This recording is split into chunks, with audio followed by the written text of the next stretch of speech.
Come to order. A quorum is present. The committee meets today pursuant to notice, and without objection, the chair may recess the committee at any point. I don't want to do that. Let me be honest with you, I'm glad to see you all back. I missed you all. And I would hope that at this point, that this committee, which I think is truthfully the most vitally needed committee in all of Congress when we talk about education and workforce, that we can come together and remind ourselves that the past, whether it be the past 7 weeks or what, is the past, and now we can get back to the work of the people that they've called us to do. So I'm delighted to see you all, and hope this will be a great and positive hearing, where we've had some negative hearings by right of what we need to do in this committee. There's always a good opportunity to have positive hearings looking at innovation in the space that we are most concerned with. Good morning and welcome to today's Committee on Education Workforce hearing. I want to thank our witnesses for joining us as we examine how innovation in higher education can expand opportunity, improve student outcomes, and make college more affordable. The need for innovation is clear across our higher education system. Only about 61% of first-time students earn a degree within 6 years, not 4 years. And completion rates are even lower for non-traditional and part-time learners. As a result, nearly 42 million Americans have attended college, but left without earning a credential. This some college, no credential population underscores a critical gap in our education system. Too many students invest time and money and effort in higher education without ever seeing the return they deserve. At the same time, a divide persists between how educators and graduates view workforce readiness. Nearly 9 in 10 educators believe their students are ready for the workplace. Yet only half of recent graduates feel prepared for entry-level roles, and just 1 in 3 believe their education was worth the cost, and their employers feel the same way. Meanwhile, the profile of the typical college student has changed. Today, most students are non-traditional, working adults, parents, caregivers, and veterans whose needs and schedules look very different from an 18-year-old living on campus.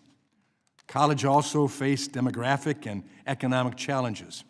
A looming enrollment cliff is projected to shrink the pool of new high school graduates entering college by about 13% between 2025 and 2041. And more young Americans are opting out of college altogether. Just 62.8% of 2024 high school graduates enrolled in college immediately after graduation, down 4 percentage points from 2019. These realities demand new technologies, new models, and new mindset to ensure higher education truly meets the needs of students and families. Fortunately, innovation is not a distant goal. It's happening right now, reshaping how students access, afford, and complete college. Artificial intelligence, or AI, for example, is transforming learning and operations. Students and faculty are using AI to brainstorm ideas, tutor, design coursework, and streamline feedback. Institutions are automating administrative workflows to reduce costs and improve service. High-quality online and hybrid classes are making college more accessible for working adults, parents, and veterans who need flexibility. Colleges are collaborating through course-sharing partnerships, ensuring students can take required courses from another college, even if they're not offered at their home institution.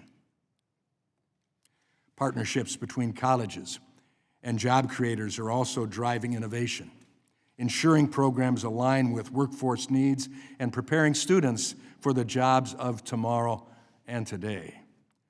The Trump administration is helping accelerate this progress by prioritizing AI literacy and directing competitive grants toward AI implementation in higher education, reflecting a commitment to modernizing our higher education system and ensuring innovation leads to real results for learners. Today's panel represents that commitment. We are joined by leaders from across the higher education landscape who are driving innovation and helping shape the future of learning. I look forward to their testimony and to today's important discussion. And so with that, I now yield to my friend from Virginia, the ranking member, Mr. Scott.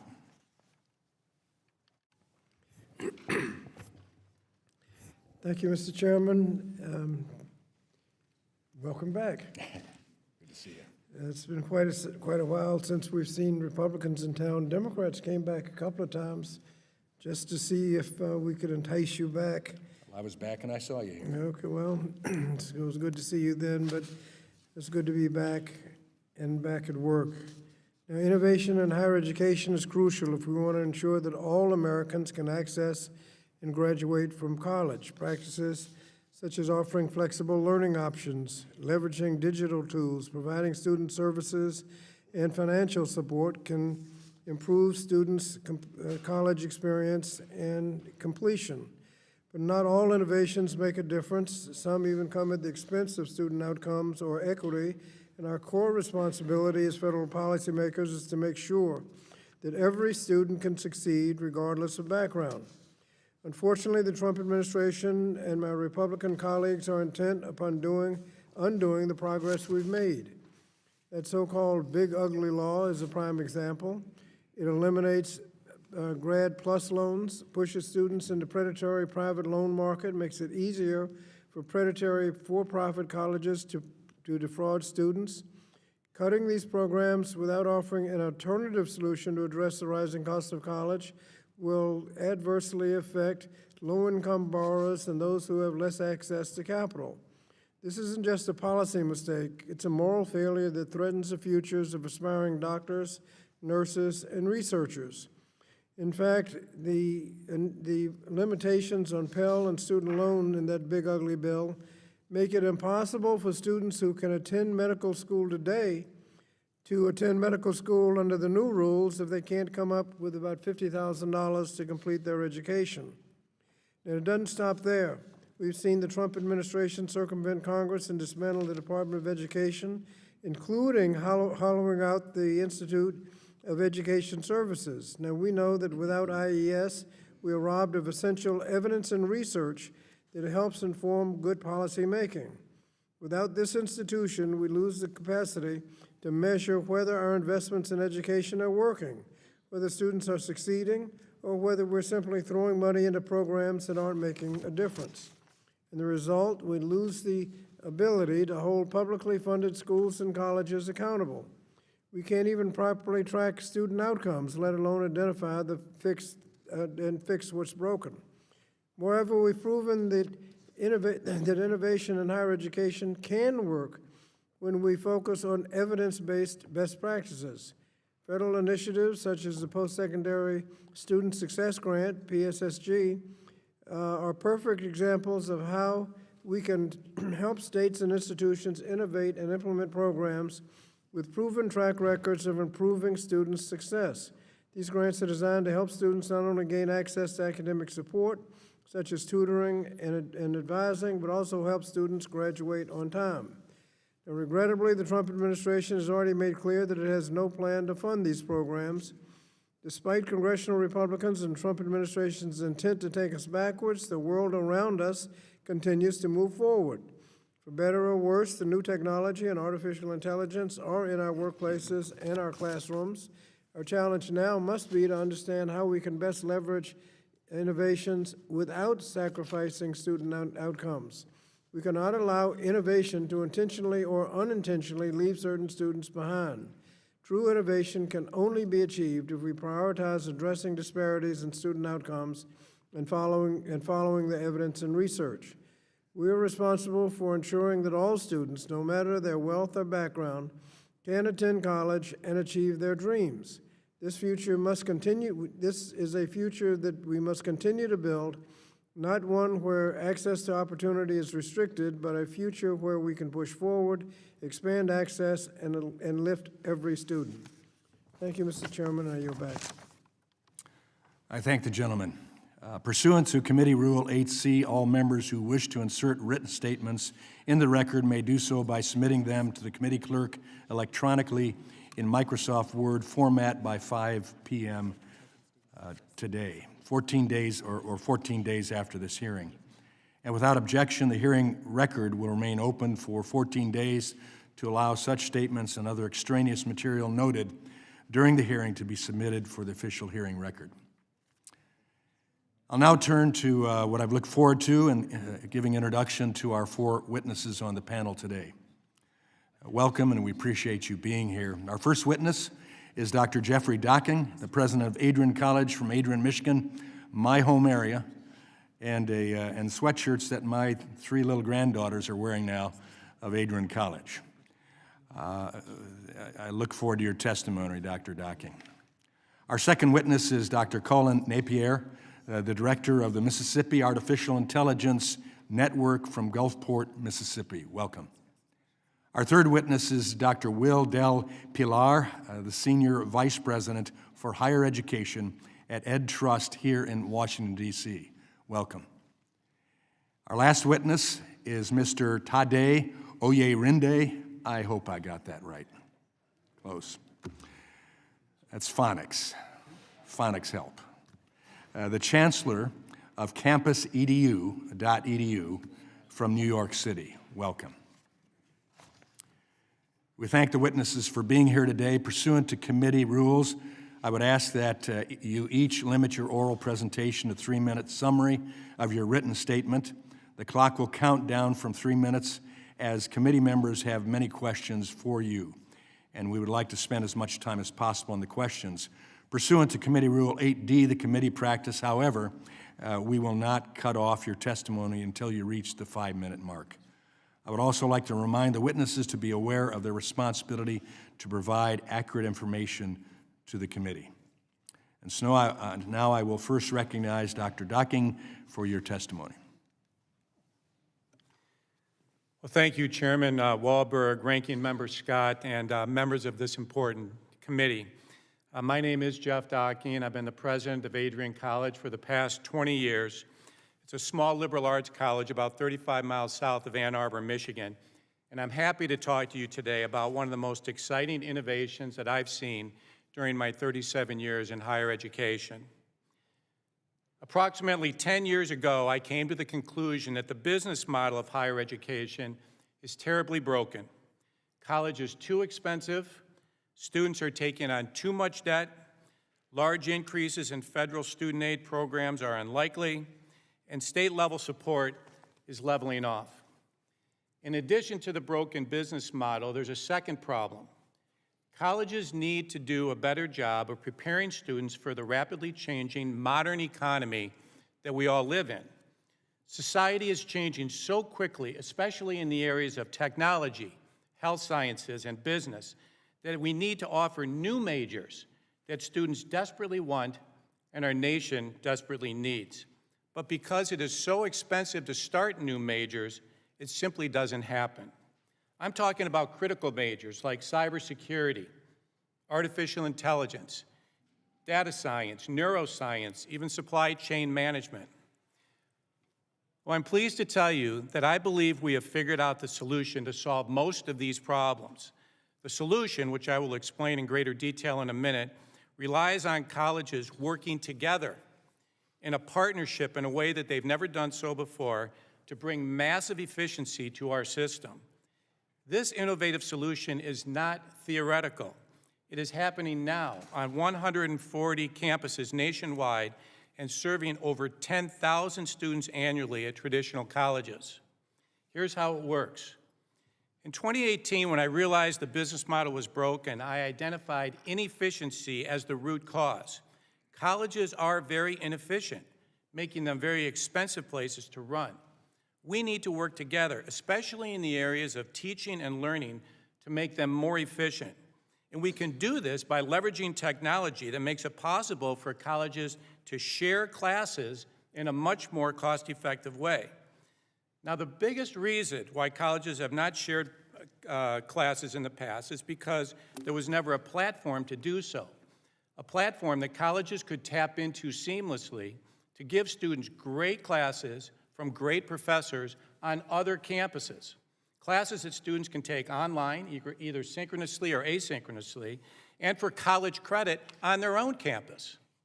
Sharing classes is more difficult than it appears, but in 2018, I talked two recent Harvard graduates, Kevin Harrington and Connor McCarthy, to join me at Adrian College to solve this problem. And over the next 2 years, we built a platform that makes sharing classes seamless for everybody involved. We now can offer new classes and start new majors for only a fraction of the cost. Let me give you one example to show you how it works. At Adrian College, we very much wanted to start a new major in supply chain management, but we couldn't afford the startup costs. Hiring new professors, paying salaries, retirement plans, office space, technology. It can easily cost $500,000 to start a new major. Well, we learned that there was a similar institution to us in Newton, Massachusetts called LaSalle University that offered supply chain management. LaSalle agreed to share the 5 classes we needed to start the new major. We pay $500 for each student who enrolls in these classes. Some money goes to LaSalle for sharing their courses, and some goes to the platform that we call RISE to build it out and offer additional majors. And RISE is a private company of over 60 employees now, and I am one of the co-founders. This platform has made it possible for this consortium of colleges to scale new majors. Now, over 140 colleges in our consortium have passed 785 new academic programs for a fraction of the traditional cost. At Adrian, for example, we've added 36 new academic programs over the past 5 years without adding one professor. This platform and shared classes represent what I believe is the college of the future. Institutions in partnership with each other to lower costs that can eventually be passed on to students and their families. Thank you, Mr. Chairman. Thank you. I recognize now Dr. Napier. Good morning, Chairman Walberg, Ranking Member Scott, and members of the committee. Thank you for the opportunity to testify. You have asked how innovation can improve outcomes and lower cost in higher education. That question defines the work we are doing in Mississippi. I serve as director of the Mississippi Artificial Intelligence Network, otherwise known as MAIN, M-A-I-N, and this is based at Mississippi Gulf Coast Community College. MAIN is the nation's first statewide AI initiative in higher education. It unites every public community college and university in the state of Mississippi through a coordinated strategy to make learning more affordable, more accessible, and more aligned with workforce demand. The challenges you are addressing today are the same pressures we face on the ground. Mississippi's response is to use innovation to solve problems that matter: cost, time, and relevance. First, reducing cost. Maine, in partnership with industry, provides a statewide AI curriculum delivered online at no cost to learners.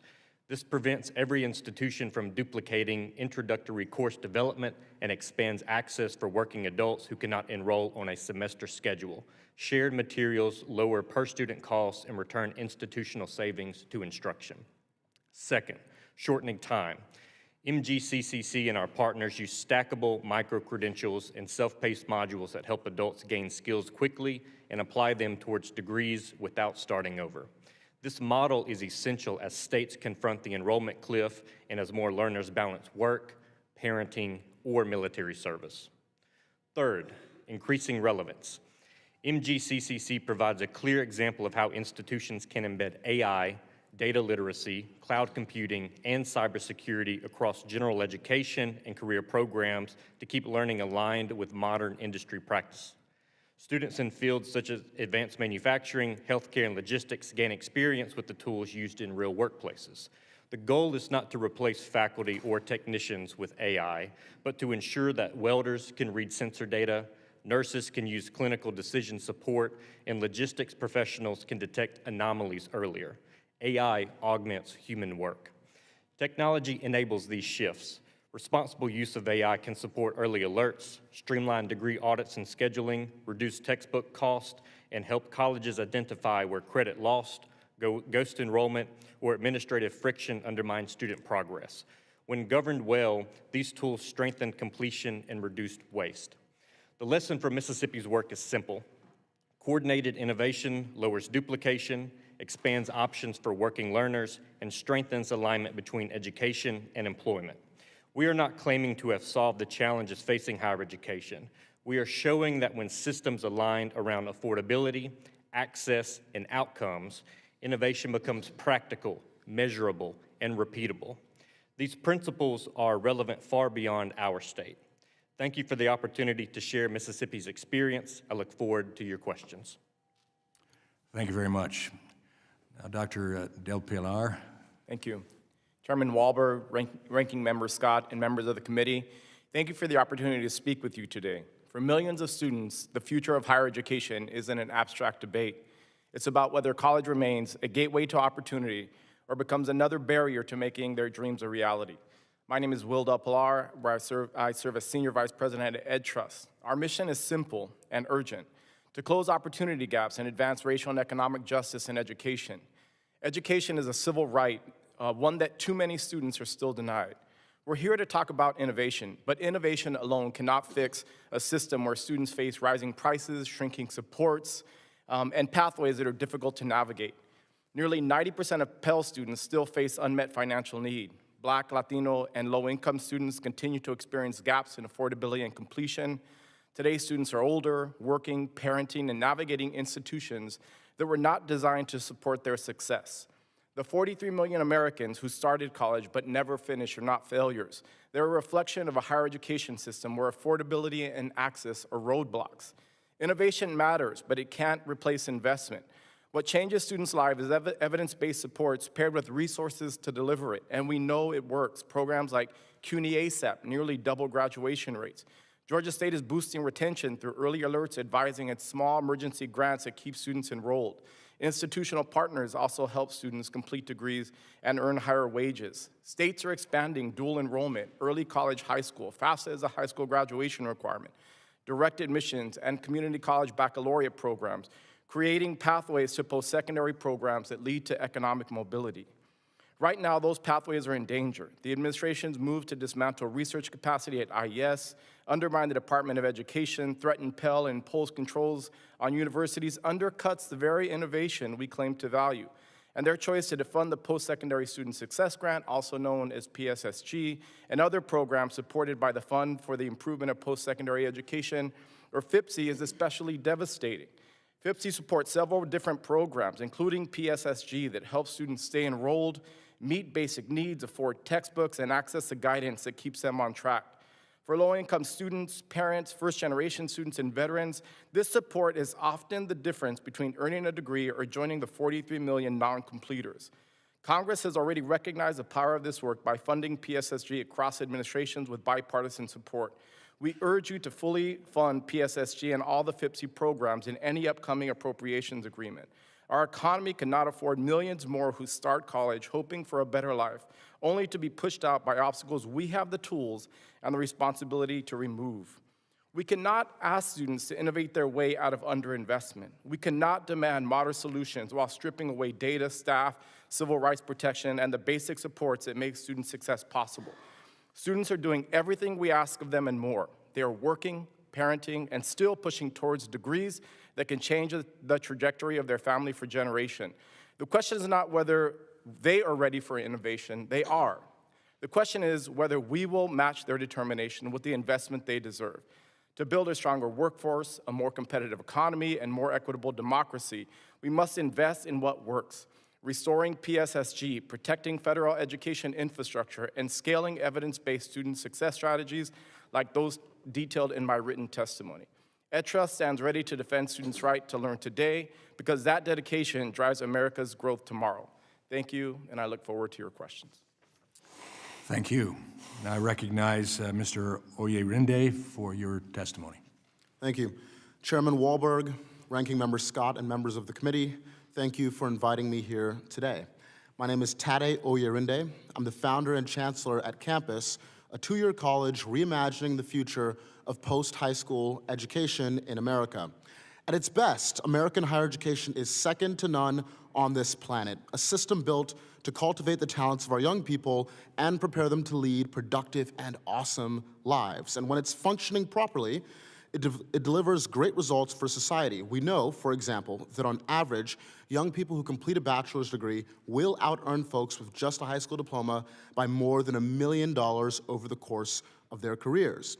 But I'm here today because, like many Americans in my generation, I've experienced firsthand that our higher education system has fallen off the tracks. The cost of college is out of control. We all know this. It's like a disease that just keeps on getting worse. And so to save money, millions of Americans are starting college off at our community colleges, which, when they work, are truly phenomenal. Schools like Miami-Dade and De Anza and Cupertino have the hardest jobs in the world and yet still deliver excellent outcomes for students at scale. But on a systemic level, far too often our community colleges are not equipped to be successful at actually improving the lives of students. Here's some data. The average community college in our country has a graduation rate of about just 30%. And just 14% of students who start off at a community college will actually transfer into and graduate from a four-year university, just 14%. Here's the worst part.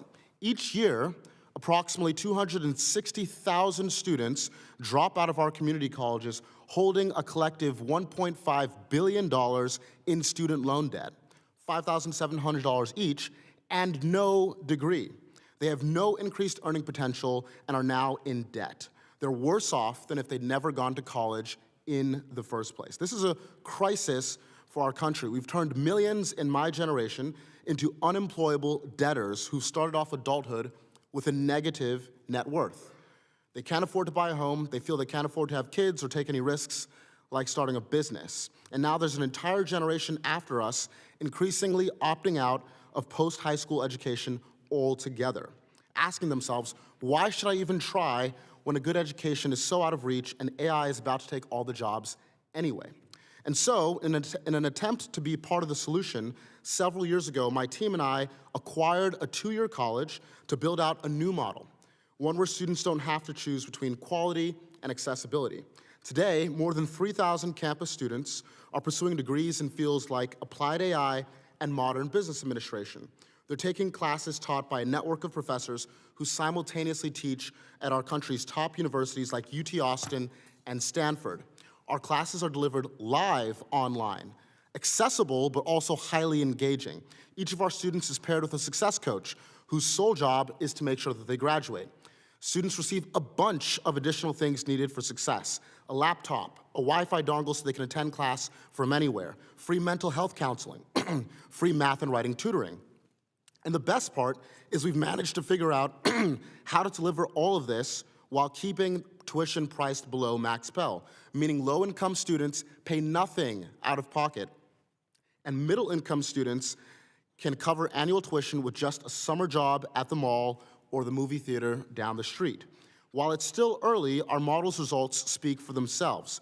Our graduates who get a 3.0 GPA get guaranteed transfer admissions into dozens of great universities across the country. Our first few cohorts have already achieved graduation rates 30% higher than the national average, and not one of our more than 3,000 students has taken on a single cent of student loan debt to attend campus. We're able to sustainably offer all of this because investments in student retention are, in fact, ROI positive. And my team, including our president, Michael Zimmerman, the grandson of our college's founder, is working around the clock to keep improving our model as we scale. All of this is guided by our board of trustees, leaders who've dedicated their lives to American education, including our chair, Dr. John Wilson of Morehouse, Dr. Gail Mello, Dr. Art Levine, Dr. Eduardo Padron, and Dr. Joe May. In closing, our country needs to solve these challenges urgently, and we're committed to playing our role in scaling a model that works. I look forward to working with you all. Thank you. Thank you. Under Committee Rule 9, we will now question witnesses under the 5-minute rule. I will recognize myself for my 5 minutes. Dr. Docking, your testimony and prior work make clear that higher education faces a structural cost crisis that's not temporary, and budget challenges that aren't temporary. As institutions continue to close, even around the community in which your college finds itself, and families struggle with rising tuition, colleges must be willing to reform. And so I ask you, how does the course-sharing model demonstrate that meaningful cost reduction is achievable without more taxpayer funding, and also where is business and industry involved? Yes, thank you, Mr. Chairman. Traditionally, colleges and universities have been very insular institutions. You might have 7, 8, 9 colleges and universities in a 100-square-mile radius, and yet they're all replicating the same classes, the same services. You may have a German professor on every single campus, with very, very few German majors on any one campus. And so by sharing classes, we can have one German professor share classes with all of the other schools that want to participate in the consortium. And so we've reduced over $2 million out of our budget through this already. And it's one of the reasons why we have black ink at Adrian College.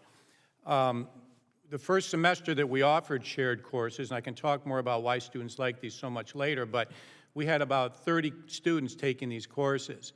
When I got on the plane yesterday to be here, we had 1,100. So students love these shared courses, and they're reporting great experiences in them.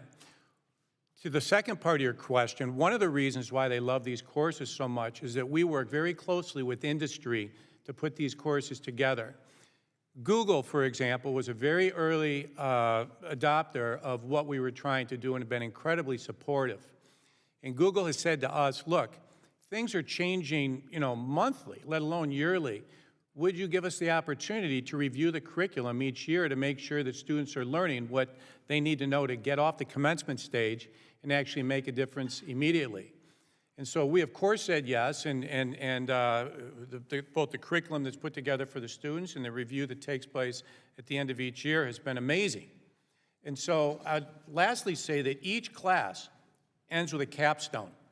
So all the knowledge that they've gotten from the class needs to come together in some type of relevant project that students can put on their resume to impress future business leaders. So all of those things are part of these classes, and students have really taken to them. Thank you. Dr. Napier, the rapid advance of AI is reshaping both entry-level and mid-career workforce expectations. Yet higher education is still struggling to equip students with baseline digital and AI competencies.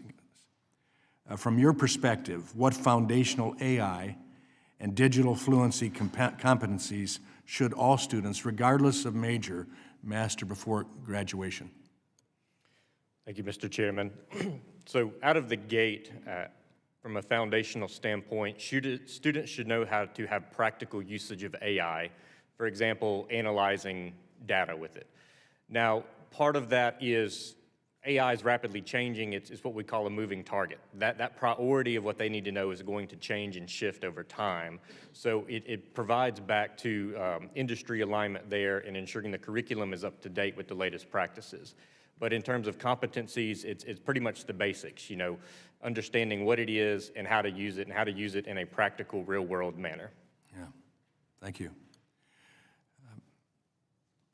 Mr. Oyerinde, from your perspective, dealing with community colleges, what are the most persistent structural failures in our current community college platform?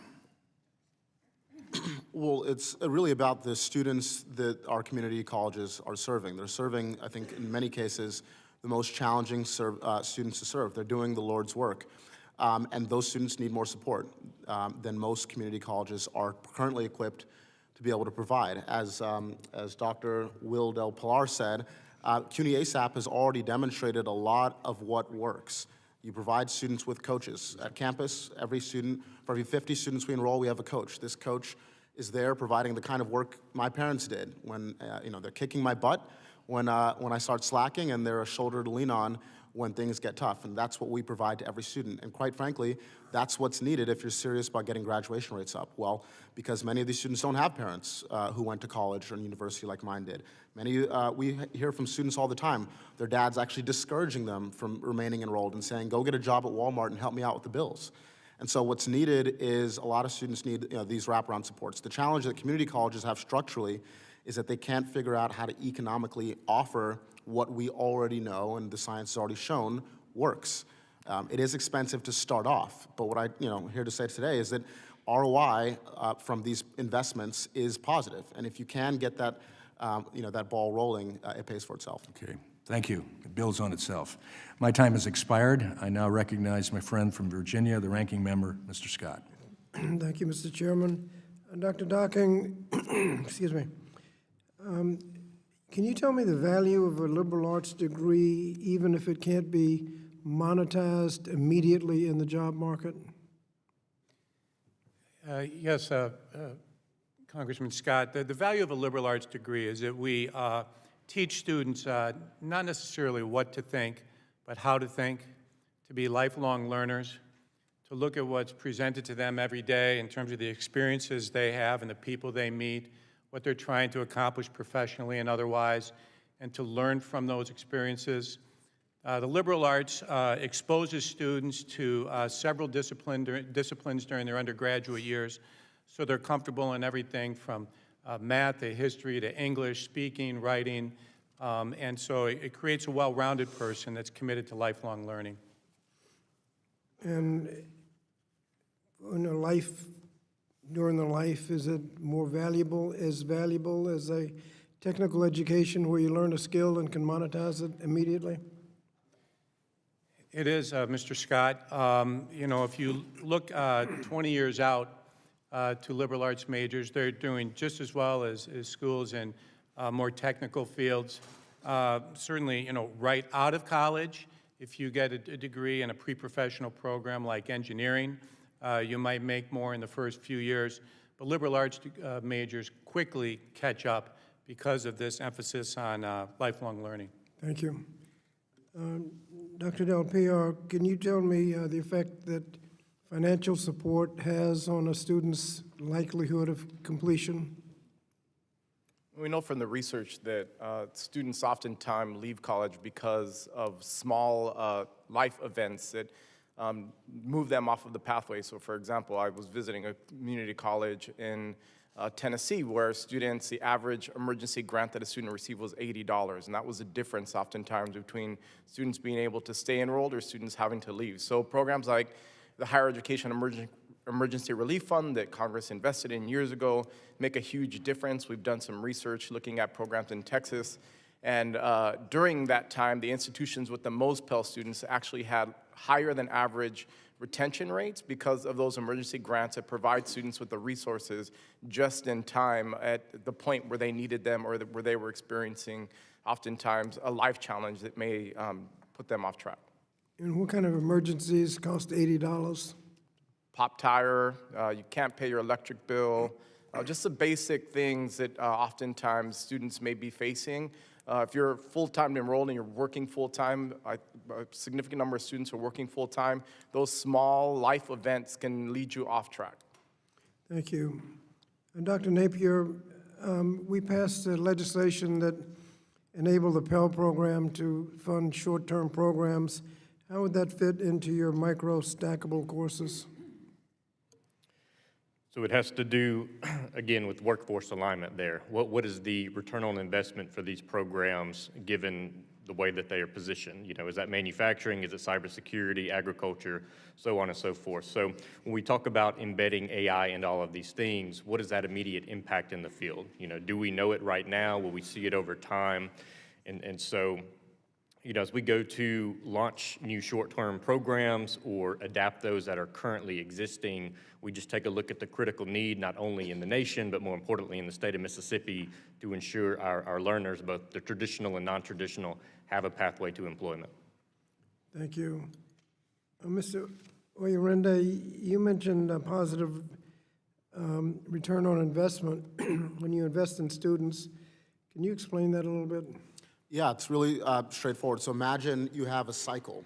And so the first phase of a cycle is increased investment in student supports, coaches, laptops, Wi-Fi. What that does is it improves, in the second stage of the cycle, your retention rates. So that means fewer students drop out. What happens when fewer students drop out? That means as an institution, you retain more revenue. Your balance sheet goes up because each student who drops out previously would have been lost revenue that now you're holding on to. And what can you do with that new revenue? Well, then you can now reinvest in more student support services. So it's really about getting that virtuous cycle started. That does cost a lot of money up front. We've raised over $100 million to get going, but it's profitable as a system to invest in student support services. Thank you, Mr. Chairman. Thank the gentleman. I recognize the gentlelady from North Carolina, the Chairman Emeritus, Ms. Fox. Thank you very much, Mr. Chairman. And I thank our witnesses for being here today. Dr. Docking, as president of a private institution, what actions have you taken or considered taking to control administrative growth? And do you believe institutions should be required to demonstrate that growth in administrative cost correlate with improved student outcomes? Well, my college is located in a small rural town in Michigan. We have a relatively small endowment of about $85 million, and so there's not a lot of extra money to go around. And so we live every day reining in costs and trying to be careful and trying to do everything we can to pinch every penny and then give it back to our students. You know, 30 to 40% of our students are first-generation students, and so I just want to frame this from the standpoint that administrative bloat at a school like Adrian is simply out of the question. We can't afford to do so. And so, yes, we do consistently monitor it. We pay attention to salaries and how many people we're hiring, and we try to give as much as we possibly can back to students through student aid. What reforms would most quickly increase transparency for students and families evaluating whether a degree program's worth the cost? I think a lot of that information is available in the popular press. They'll show you what majors make through the popular press. Obviously, there's a website that I believe the government set up a number of years ago to show how colleges are doing. But we're a high-touch school. Personal attention. A large class on our campus is 25 students, and if students are concerned about you know, how much they'll make in a certain major or what they're learning, they can certainly contact us locally. Thank you. Mr. Oyerinde, young Americans are increasingly skeptical of the value of college. In your testimony, you warn of a generation increasingly opting out of higher education, partly due to cost concerns and the fear of AI replacing jobs. Based on your experience, what concrete messages, program features, and supports have most effectively countered that skepticism and persuaded students that a lean, targeted post-secondary path can be a smart investment rather than a waste of time and money? And I just want to comment, too, that your comments about retention are so important. Every school needs to be paying attention to that. But if you could tell me, give me an answer to my question. Yes, thank you, Congresswoman. Look, it's really simple. Two words resonate with students: no debt. It's that simple. For students, particularly the two-year space, they should not be taking on loans when our completion rates are what they are. Even the best community colleges in the country don't have above 50% completion rates. So with the reality being what it is, most of these students should not be taking on student loans, and that resonates. These students have a cousin, an uncle, an older sibling who has taken on a lot of loans and who can't get great work. And that is the most effective anti-college marketing that you could possibly conceive. And so I think the more that we can do to clarify to students, no, you shouldn't be taking on loans to complete a community college degree. We should figure out ways as institutions to make it profitable for us to serve these students with the supports they need without them having to take on student loans. That resonates really well. I have another question for you. Campus EDU has grown rapidly with a mission to lower cost, improve degree completion. What specific design choices allow you to offer degrees at lower cost than traditional institutions? Yeah, so number one, it's about live online instruction. I think a lot of the research and the data that we still collect at the Department of Ed on online learning and the lower completion rates of online learning misinterprets that there actually is a distinction between synchronous and asynchronous online classes. Synchronous online learning, meaning the student is there, the professor's there, and the classmates are all there in front of their computer screens at the same time, is going to have much better retention rates than asynchronous online. And again, when you have better retention rates, you have better retained revenue that as an institution you can use to invest in more student support. So everything we do at campus is about improving retention and improving that graduation rate, which is in fact demonstrably profitable. Thank you, Mr. Chairman. I yield back.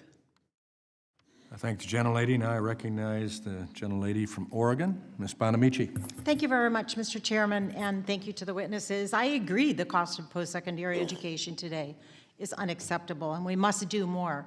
But if my colleagues in the majority truly cared about improving student outcomes and opening doors of opportunity and lowering college costs, they would be fighting against President Trump's unconstitutional effort to dismantle the Department of Education, and they would have opposed the big ugly bill that eliminated subsidized student loans and slashed federal funding for graduate education. These are policy choices, and I want to note, of course, the cost of college is going up because costs are going up and because of widespread disinvestment at the state level as well in higher education.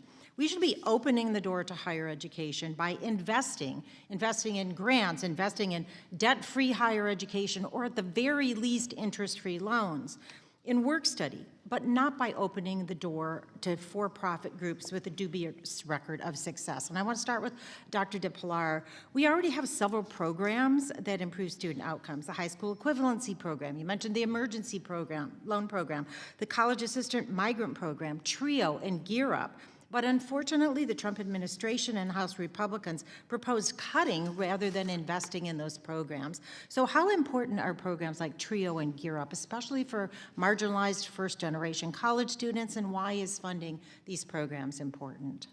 I think providing students with pathways and information for college is critical. And so these programs serve as that important social capital resource that many times students oftentimes lack.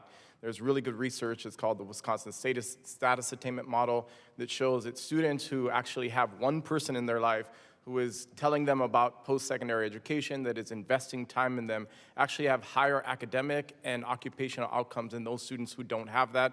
They've been repeating this study since the 1950s.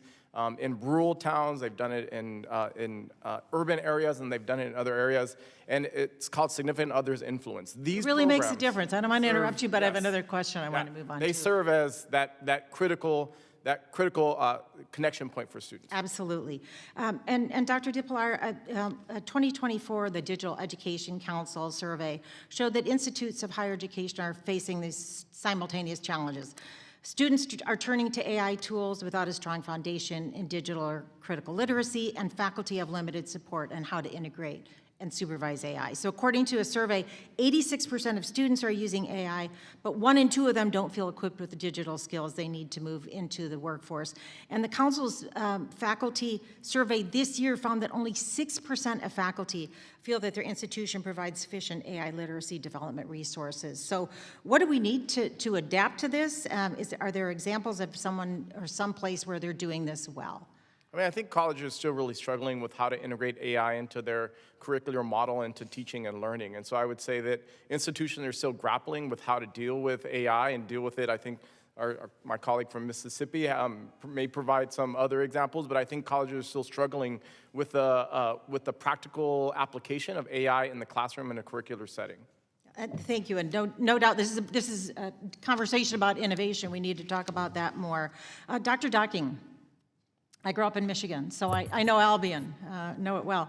But I live in Oregon now, and I followed closely the collapse of Concordia University and eventual closure of Concordia. They decided they'd get some help from one of these OPM online program management companies, and it was, needless to say, a disaster. So I just have a couple of questions for you because I'm trying to understand this. You are a co-owner of Rise Education, is that correct? I have a very small piece of it as a co-founder, yes. And Rise is a for-profit entity, is that correct? Correct. So I want to get a clarification here. So the fewer professors there are on campus at Albion, the more money Rise makes, is that correct? No, that's not correct, ma'am. Essentially, there's a set price to start like a new major, you know, say a subscription price, it may be between $10,000 and $15,000.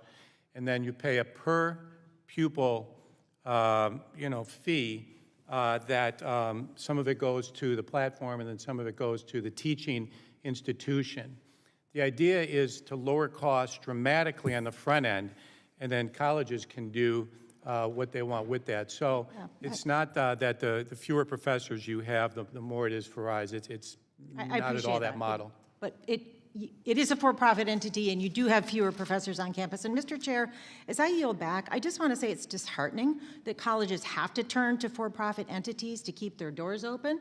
Again, that's a policy choice, yet this Congress found $170 billion to give to the Department of Homeland Security to carry out a brutal and inhumane and immoral mass deportation policy that's causing trauma across the country. I find that pathetic. What we need, and I agree with you, Mr. Chairman, about the importance of this committee, but instead of a mass deportation policy, we should have a mass education policy instead, and I yield back. I thank the gentlelady and take her comments to heart. I now recognize the gentleman from Georgia, the chair of the Help Subcommittee, Mr. Allen.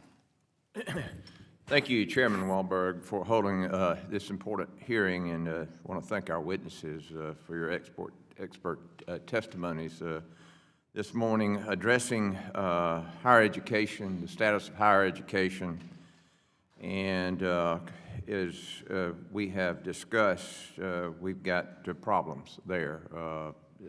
Well, one of the problems is a lot of the students enrolled in college. In fact, in 2023, 13% of students who took a UC San Diego math assessment could not perform at first grade level. And then, of course, it becomes the university's responsibility to deal with this. And so we've got a lot of work to do on K through 12, and then certainly the colleges need to deal with the rising, college education is not affordable today. And graduates report that the cost of a degree often outweighs the benefits, with published tuition rates increased by 500% since 1970. Additionally, the number one issue that every business I meet with faces is workforce challenges. Our education group is not talking to the business group, and the business group is not talking with the education group. And we have a huge shortage of skilled workforce in this country. AI and automation are transforming industries, yet higher education isn't evolving fast enough to equip students with the skills employers demand. Dr. Napier, with AI platforms handling more student information from learning data to advising records, data privacy has become a pressing concern. Colleges receiving federal funds are required to protect student records under FERPA. Can you discuss how frameworks such as Mississippi's statewide data governance policies and human-in-the-loop requirements ensure that deploying AI in education doesn't compromise student privacy or security? Thank you for the question. So when utilizing AI, I'd say data is the number one thing you need. So when we talk about student data, it's ensuring that there is authorization, but also access to the specific data that you need, and specific authorities who have access to that and the way that they can utilize that as well. So it's ensuring compliance there with state and federal laws. It's ensuring the security standpoint of it, but also seeing what we even need it for. You know, what is that ROI on using the data and applying it to AI? Bottom line, you have to have guardrails. Absolutely. Yes, sir. Mr. Ornan, Ryan, did I get that close? No, sir, but thank you very much for trying. Well, excuse me, I went to Auburn, so, you know, you just have to excuse that. Got a technical degree there. But anyway, campus seems attuned to workforce trends, offering programs in high-demand fields like applied AI, modern business administration, and information technology. How do you determine which programs to develop, and how do you make certain your curriculum stays aligned with the evolving needs of industry and the economy to ensure a clear return on investments for your students? Well, as Dr. Docting already said, you have to work with employers. If you're not, as an institution, spending a lot of time with employers, trying to understand not just what skills and competencies are relevant today, but what are the needs of the workforce going to be 5 years from now, which is more challenging than it's ever been with the advent of AI, you're not going to be setting up students for success. And I think I would advise other institutions to just decide, what are you here to do? What is higher education for? You know, some institutions, it's a country club for the affluent children. Others, it might be a minor league sports team.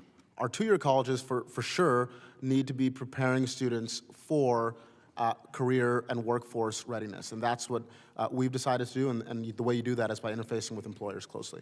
Good, good. Well, obviously, we've got a lot of work to do in our education system. Technology is moving rapidly. We're in a global competition on AI and broadband and 5G, and then there's going to be 6G. So it's moving at lightning speed, and somehow we've got to give young people the opportunity to and prepare them for the future. Mr. Dockin, you got any comments regarding? We got 9 seconds.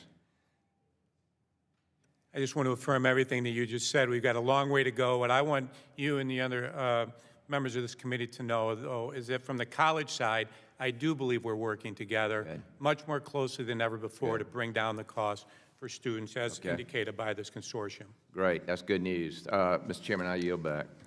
I thank the gentleman. I recognize the educator from California, Mr. Takano.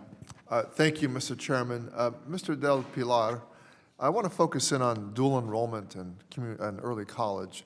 Can you tell the committee how dual enrollment in early college brings down the cost of college? I mean, there are lots of positive outcomes that result from dual enrollment, but in a perfect world, students are taking courses that they won't have to repeat in college, so they're earning college credit. A well-designed pathways model can save a student from 12 credits up to the first full 2 years of college. So early college high school models, for example, students will graduate with an associate's degree. That is saving a student 2 years of college tuition. Depending on the funding model of the state, there are states that will pick up the entire cost of that. In some states, it requires a student to invest resources, which obviously creates some inequities in who can participate. Okay, so it varies from state to state. It does vary. Can you tell me, have early college or dual enrollment or middle colleges, have these situations been increasing over the past decade? I mean, dual enrollment has increased dramatically over the last, I would say, 3 to 5 years, with a significant number of high school students taking advantage of dual enrollment courses. We've also kind of seen the explosion of early college high schools. There's a lot of really good models in the lower Rio Grande Valley in Texas that are actually doing quite good work in advancing opportunities for students, for low-income students from the lower Rio Grande Valley who are graduating high school with an associate's degree the same day they walk across that stage. Mr. Del Pilar, my experience on this committee is there's been bipartisan interest in this topic. Mr. Chairman, I would urge the chairman to consider having the committee do site visits around the country where dual enrollment and early college and middle colleges are working. Can you tell the committee how dual enrollment, whether it's early college, comprehensive or not, has improved the prospects of minority students?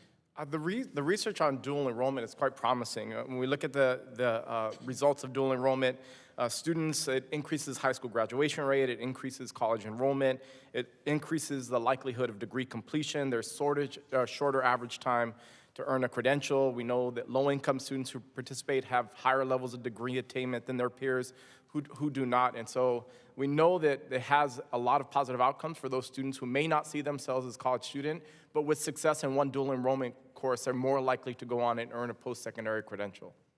Mr. Del Pilar, can you tell me, how has the federal government historically been a part of helping this model proliferate or increase across the country?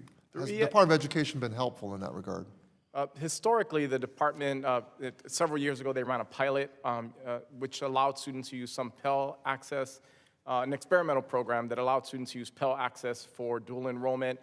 Through ESEA, through ESSA, districts can also invest through their Title I dollars in helping to pay for dual enrollment. So there have been resources, but by and large, states are investing their own resources in this, or parents and families are having to invest resources. So it does create that inequity in who can participate. Has the data that's been produced by department research been helpful in helping us understand the utility of this model? I would argue that the best data that we're getting actually comes from states in terms of the assessment that they're doing of dual enrollment programs that they're offering. So Texas is one state that has really good data on dual enrollment. Alabama has really good data on dual enrollment. Tennessee has really good data. We don't have the data infrastructure. If we invested in the College Transparency Act, maybe we'd have better data.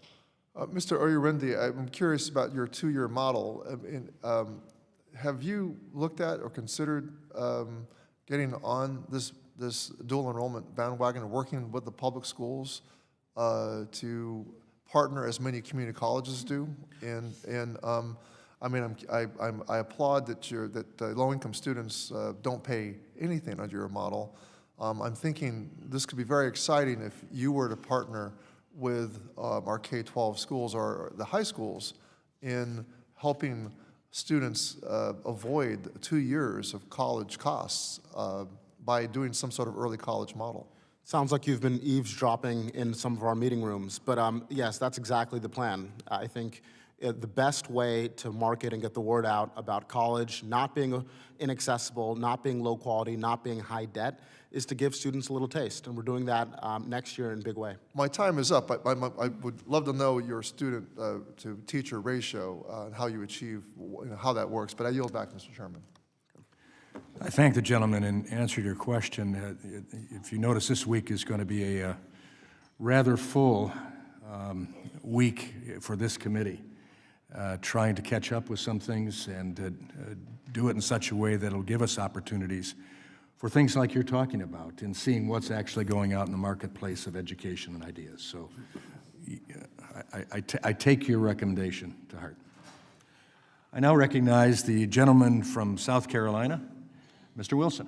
Thank you very much, Mr. Chairman. And indeed, this is a bipartisan committee, and it was exciting to see the questions by Congressman Takano and Mr. Oyurinde. It is fascinating to think that these classes can be provided online and that the cost can be what you've indicated and what this means as opportunities for young people. And so I want to wish you well. And in line with Congressman Takano, the ability of providing this field to high school education, what is being done working with state superintendents of education?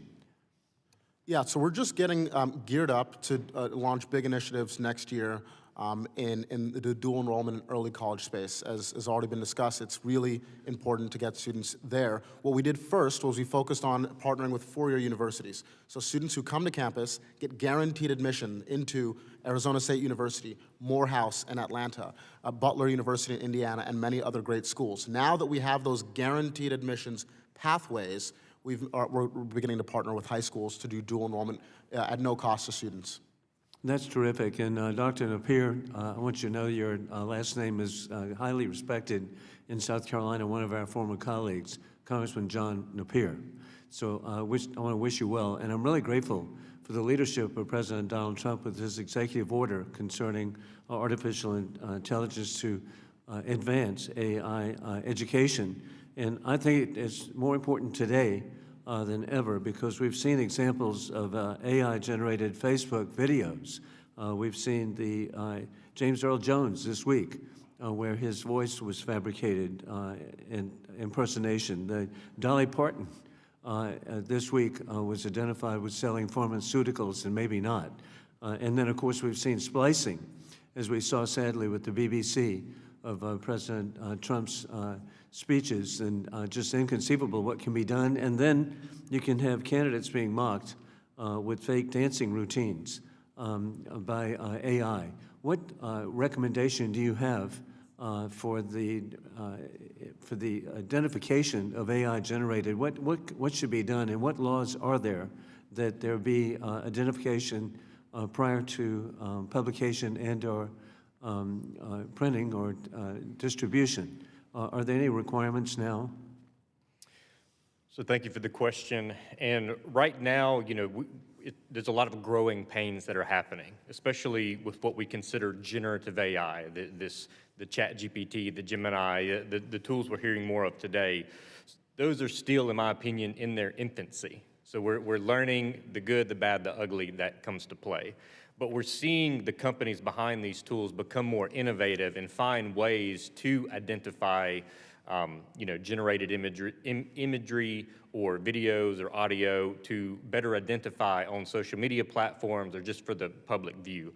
But all of this goes back to data literacy or AI literacy, understanding the power of it, that the capabilities at hand, and understanding that one bad apple should not spoil the bunch for everyone else. There's a lot of innovation at play, but there is a lot of things we need to consider with the advancement of this. And I'm really grateful that Congressman Tom Keene of New Jersey has offered legislation that would help identify by disclosure transparency of AI generation. And in particular, it's something that I would like to see possibly at the bottom of the screen of anything that has been AI generated, that it would be identified as AI generated. And so we can respect freedom of speech. We don't want to reject that. But at the same time, the public needs to know whether it's been generated or not. Is it actually the individual who may be doing a dance routine? So transparency would be the answer in this case across the board. From a end user perspective versus the company generating it, there needs to be understood what is being done and how it could potentially be manipulated, of course. But the transparency is key in that, and understanding how it was used and what percentage has been generated by it, and of course, as always, the accuracy or inaccuracy of the things being produced. Well, I'm really grateful that as you're studying this, that it be looked into, because for the American public, we want to have freedom of speech, but we also want to protect persons' reputations and avoid the abuses, as you indicated, of what could be really good. And so I want to thank you. I wish you well. I'm so grateful for President Trump's leadership. I yield back. I thank the gentleman. I recognize the gentlelady from North Carolina, another former educator, for your 5 minutes of questioning. Thank you, Mr. Chairman, and thank you to our witnesses for being here today. I know we're here today to discuss innovative technologies, but I want to start with the basics. Beyond tuition costs, students also worry about how they will afford expenses like food and housing and health care, transportation, and child care. And because of the big ugly law, many students, particularly non-traditional students, will lose access to SNAP benefits and affordable health care coverage. Their dreams and aspirations will be stripped away to pay for tax cuts for the wealthy. Dr. Del Pilar, can you give us an overview of what basic needs today's college students may lack, and how these challenges impact student retention and completion? I mean, students face significant needs, and we see states trying to address this needs, but the reality is we're not going to food pantry our way out of food insecurity for students. I don't think that's a long-term answer to have our college set up a food pantry to address student hunger. or to allow students to park in campuses to address homelessness among students. And so I do think we need more systemic solutions when we think about the issues that students face. They are facing food insecurity, they're facing housing insecurity, they're facing issues around affordable health care and mental health services. And so I think with those type of wraparound supports, we do see among the students who actually get those services, we do see increases in retention and graduation. Students who don't have access to those, unfortunately, many times don't make it to graduation. Thank you, thank you. I'm a 40-year retired professor, so I do understand. Research has consistently shown that students succeed when colleges provide meaningful wraparound student support services. These programs address issues such as food insecurity, child care, technology, mental health. So can you share any examples of promising student support programs that you've seen in your work? And how do these programs impact student retention and completion? I mean, I think that there are a lot of examples of colleges doing good work. I think of Compton College, for example, in California, where my friend and colleague who is president there has set up housing for students, so a community college that offers students housing, especially in an area that is expensive for students to be able to live. I think he's making significant strides in student housing. I think other colleges that are offered, like CUNY ASAP, which is one of the examples that I used in my testimony, provide those wraparound support, including access to transportation, which we often don't think about as a basic need for students. Thank you. According to a 2018 report from the Government Accountability Office, 46% of building space on HBCU campuses need to be repaired or replaced. How have innovative financial models like the HBCU Capital Financing Program addressed infrastructure needs at HBCUs? I mean, I think HBCUs face significant challenges. My daughter attended HBCU. She went to Tuskegee University. And I'll just say, during the pandemic, when the instruction moved to remote learning, they were using the free version when students at more wealthier institutions had the full version of Zoom. They would get kicked out of class every 30 minutes. And so I'll say we need to continue to invest in minority serving institutions, HBCUs, to ensure that they have the infrastructure. Unfortunately, some of the FIPSI dollars were actually were dedicated to HBCUs, and those funds were spent on were redirected towards other purposes. And I would say that we have to continue investing in HBCUs and minority-serving institutions because they do face significant challenges, especially around deferred maintenance. Thank you, sir. You know, without infrastructure, modern classrooms, our schools will struggle to implement many of the promising initiatives that we've discussed today. So what work still needs to be done to address chronic infrastructure problems, modernize HBCU campuses, and improve instructional technology to allow the implementation of innovative learning models? I mean, I think we need significant investment in these institutions. Some research has shown from IES that these institutions have been starved of resources for years. And so I think additional resources to invest in infrastructure, to invest in technology, to invest in deferred maintenance. I was also a board member at Lincoln and Cheney University and saw with my own eyes the resources in the boarding up of buildings that could be used to improve student academic outcomes. And so I would say dedicated funding towards institutions that are doing the lion's share of access work, especially for low-income students and student critical. Thank you so much, and I absolutely agree with you, Mr. Chairman. I'm going to yield those 14 seconds back. I thank the gentlelady. That'll be accredited to your record. Thank you. And now I'm pleased to recognize the chair of the Higher Education Workforce Subcommittee, the gentleman from Utah, Mr. Owens. Thank you. Thank you so much, Mr. Chair. I'll tell you what I'm excited about in 2025, that we're finally speaking the truth about our educational system. It's broken and has been for decades. It's sad that we had to look over the kids' shoulders during COVID and October 7th to come to this conclusion. But I think we can all agree, no matter which side of the aisle we're on, that we have millions of our kids getting degrees that mean absolutely nothing, leaving higher ed with debt they can never pay off, not prepared to go to work, and icing on the cake, turning to activists who hate our country.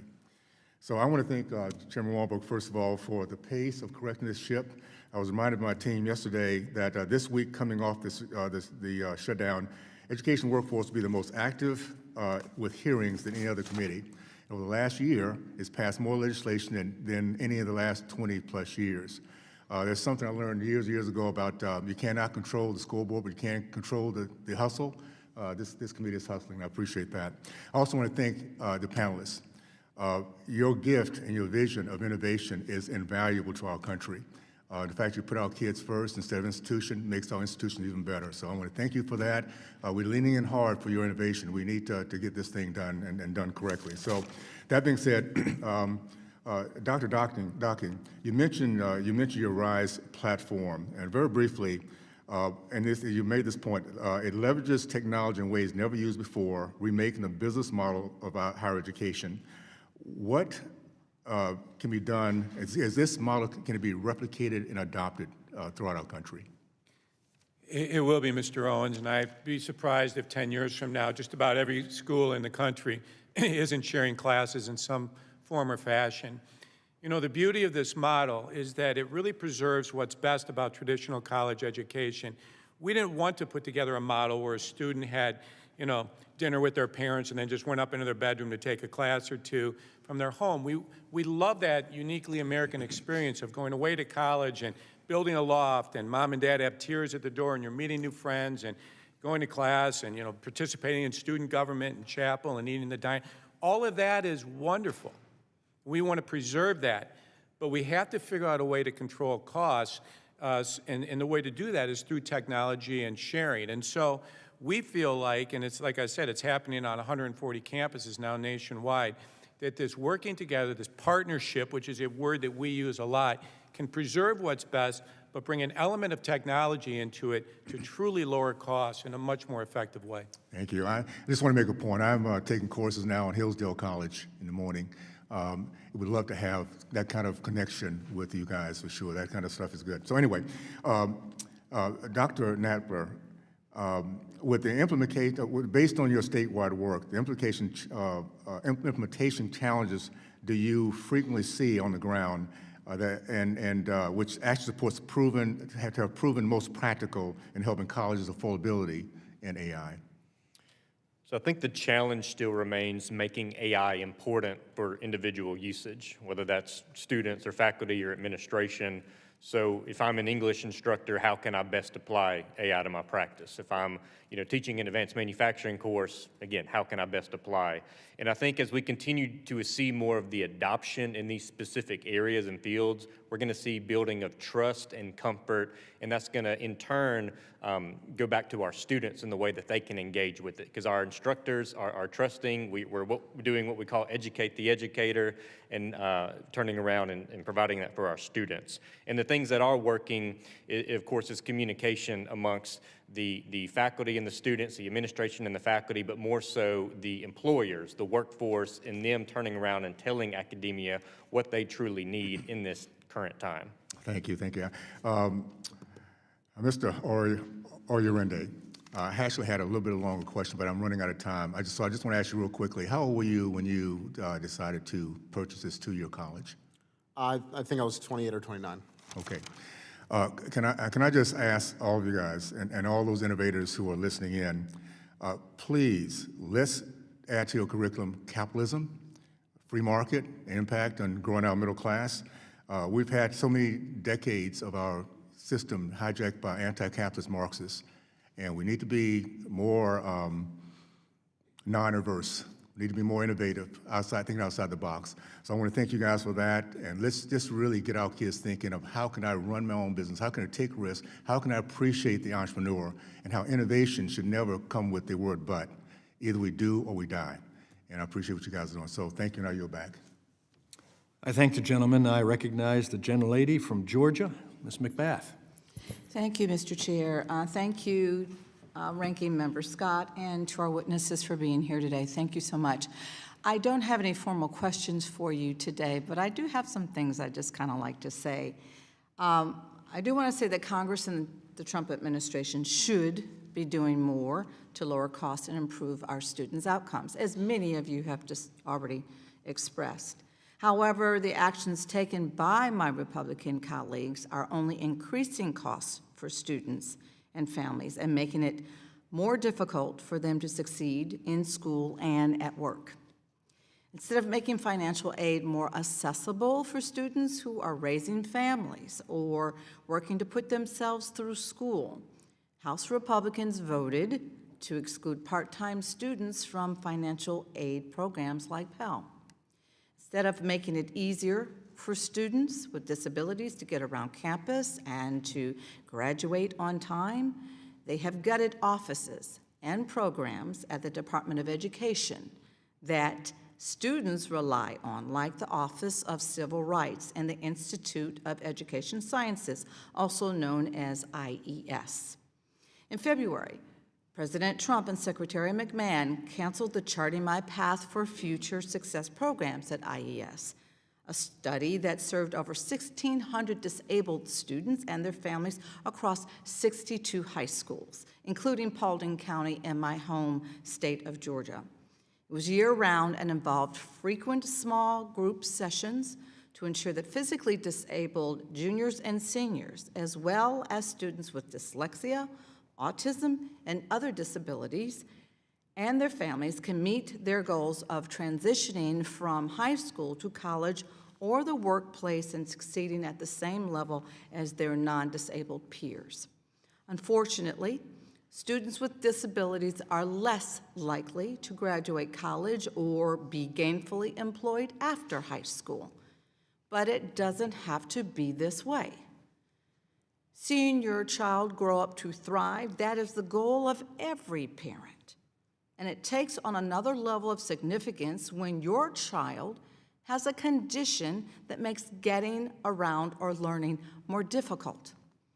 It takes a different level of commitment to ensure that they can reach the potential that every parent wants to see fulfilled in their kids, to give parents the peace of mind that their child will be okay when mom and dad aren't around. The Charting My Path program spent $25 million taxpayer dollars to actively recruit teachers and families to participate. What was supposed to be a once-in-a-lifetime opportunity for families became just another broken promise from this administration. On this poster, you can see the exact email that was sent out to parents in the middle of the school year.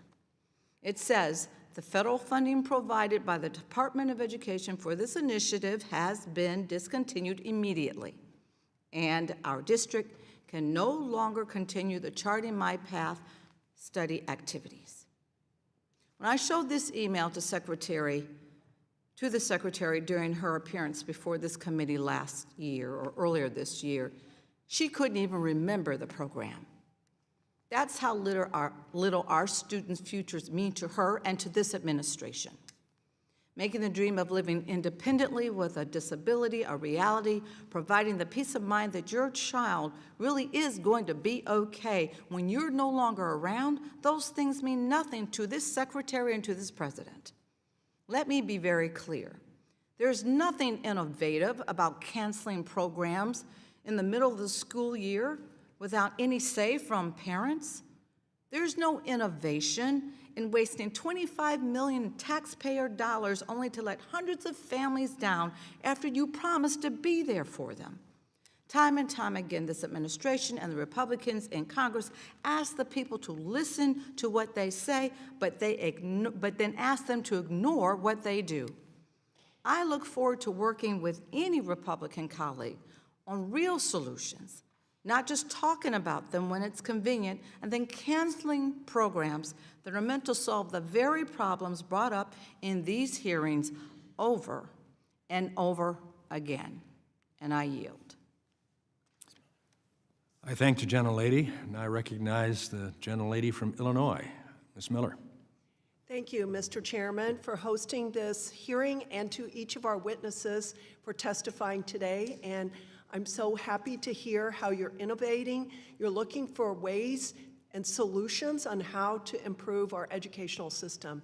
I really appreciate it. Given that the central challenge of attending college is affordability, it should come as no surprise that the average cost of a college degree has roughly tripled in the last 25 years. Currently, an in-state student attending a public university spends over $27,000 per academic year. This is a major increase from 1999 to 2000, in which the average total cost was roughly $9,000. In my home state of Illinois, the current cost is even higher, with some in-state students spending up to $40,000 per year, which I do want to inject that in Illinois, a sanctuary state, our governor has secured special eligibility and aid and benefits for students that are not here lawfully, but that's another subject. But in order to finance this education, 42.5 million students take out federal loans and may take them out for up to 20 years to pay for them. In fact, when you add in student loan interest and lost potential income, some bachelor's degrees can cost over $500,000. Despite the rising cost of getting a degree, colleges are failing to adequately prepare students to enter a rapidly changing workforce, which I believe our witnesses are here because you're looking for solutions here.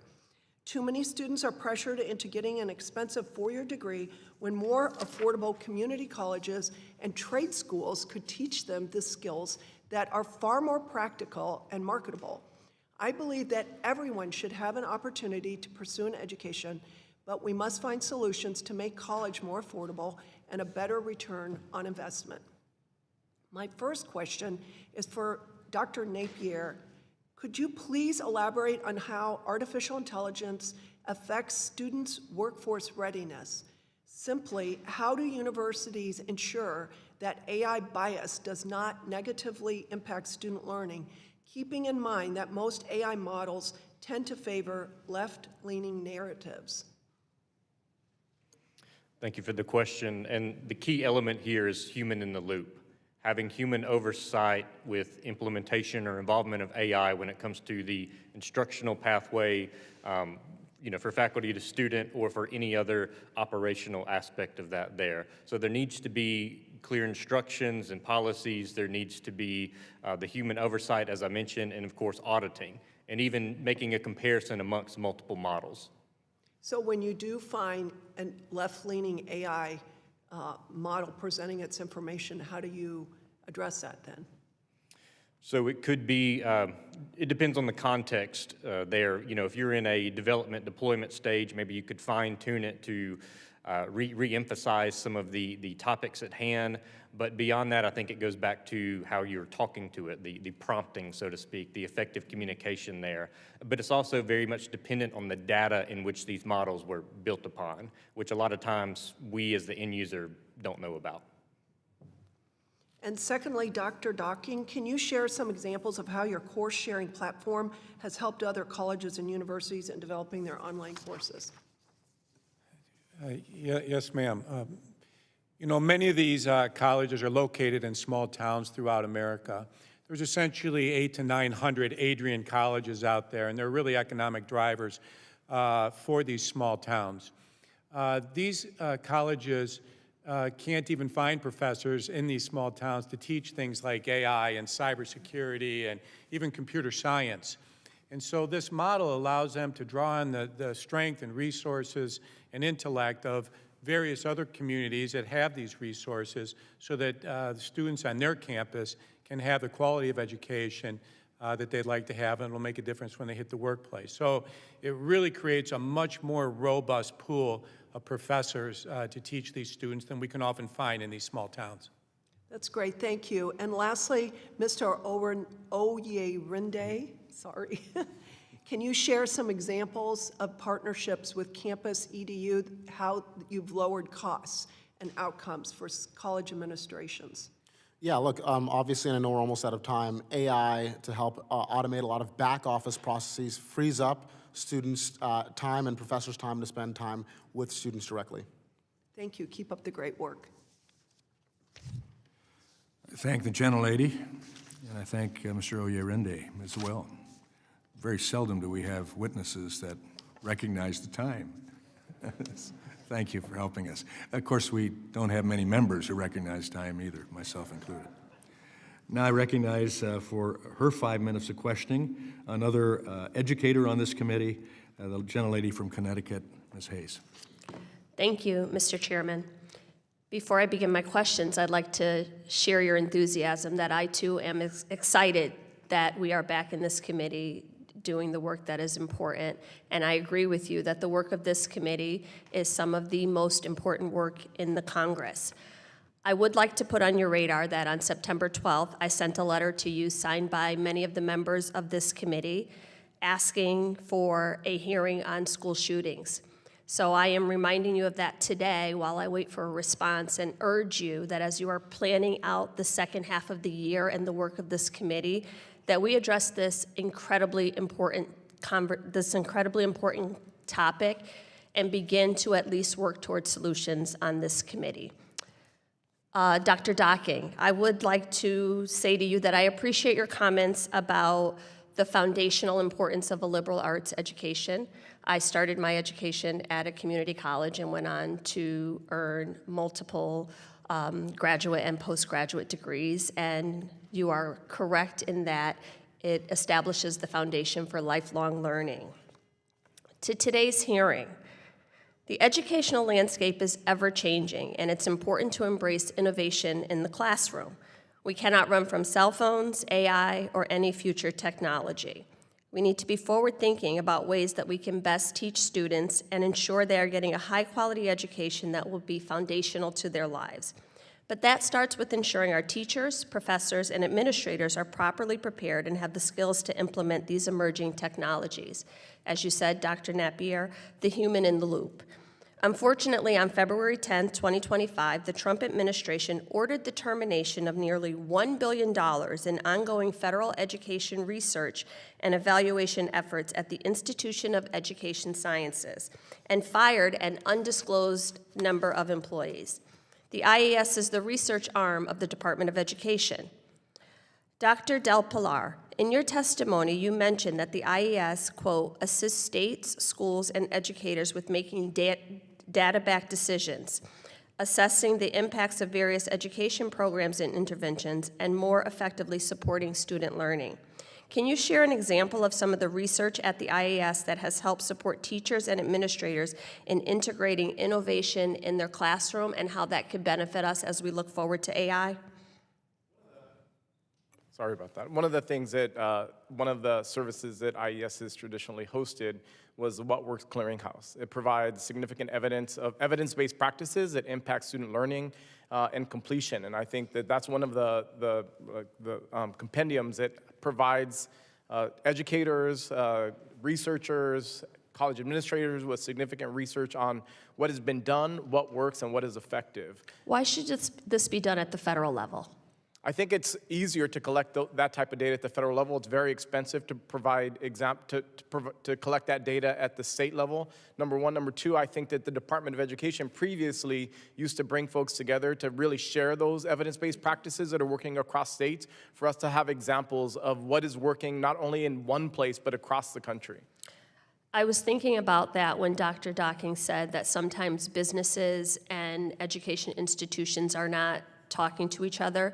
Could you imagine the Herculean task it would be for every state to administer this type of program when AI is moving so quickly? So at the federal level would be the best place to collect this research and data so that even the states that don't have the funding or the resources could access it from the federal government. Without IES, its knowledgeable staff, or the products it publishes, it will be hard for colleges to benchmark their outcomes and ensure that any innovative practice result in actual student success. The 2026 budget released by this administration cut funding for the Teacher Quality Partnership, which is one of numerous programs designed to address affordability and improve retention and completion for students. Back to you, Dr. Del Pilar. Do you believe cutting the funding for TQP or other teaching preparation programs is going to better support the implementation of advanced technologies in the classroom? No, I think that those type of resources towards states and towards districts, I used to actually administer it for the state of Pennsylvania.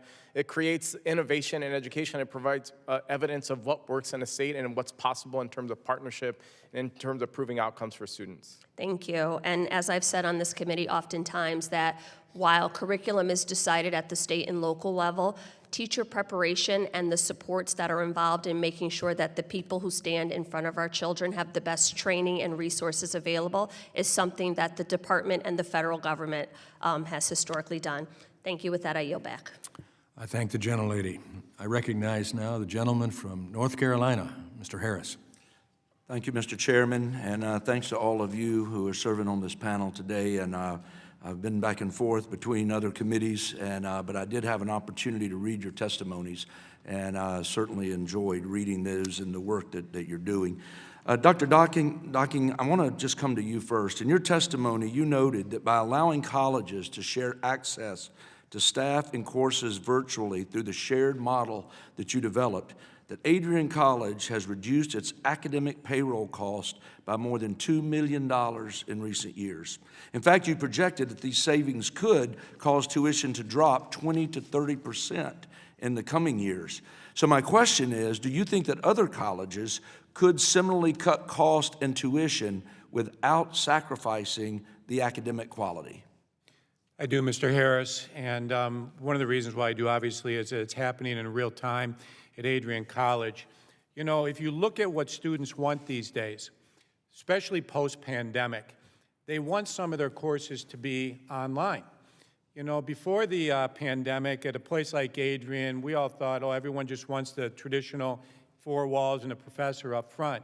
That's not the case. We did a survey with around 10,000 students a year ago, and students said that they would like 2 out of every 4 classes to be online. And that's often because they work, or they're playing a sport, or they have other obligations, maybe even raising a child. And so online classes have gotten so much better than they were just a few years ago that students are getting a lot out of these classes. The other thing I'll mention is that 84% of the students who take these classes say they're as good as or better than current classes they're taking on campuses. Wow. Well, it's refreshing to hear. I want you to know about your efforts to bring down those costs for your students. It seems that around here, we seem to be stuck in the mentality that if we throw more money at the problem, that somehow it's going to go away. But you also noted in your testimony that, and I want to quote from it, the future of higher education depends on adaptation, not higher tuition, larger federal outlays, or reliance on donors, end quote. So as we think about ways that Congress can play a part in the solution, I'd really love to hear your thoughts. And do you think the government contributes to the skyrocketing college cost through the policies like uncapped loans? I don't know whether that's the case. Like I said earlier, I think you may have been out of the room, that we really do pay attention to every penny. But I do think where the federal government can be very helpful is in the area of dual enrollment, because there are so many high school kids that are ready to take college classes in certain disciplines. And some of these high schools literally, it costs them money to have one of their kids dual enroll. So I would encourage the federal government to look at whether they could incentivize educators to push kids onto college that are ready for it. The only other thing I'll mention related to your first question is 24 students enrolled in these online classes 4 years ago. Now I have 1,100. That means that I don't have the need for as many professors on campus, and we have cut back on the number of professors just through retirements, et cetera. Sure. We haven't cut departments, and that has given us more money to give back to students in financial aid. Well, I agree. When you subsidize something, you tend to get more of it. In fact, there was a study of the Federal Reserve Bank of New York that found that for every additional dollar of subsidized loan money available to students, colleges raise their tuition by as much as 60 cents. And that's a natural response from schools if they know they have an unlimited supply of money on one end. But over time, that policy, I believe, is breaking our system because it doesn't set students up for success. And it's clear to me today that the private sector is going to lead the way in bringing down college costs, but that the federal government needs to ensure our policies will incentivize that same thing. And I'm glad that the big, beautiful bill we enacted had some common sense caps on the amount of money students can borrow. In the last 40 seconds, I want to go to you, Dr. Napier, if I may.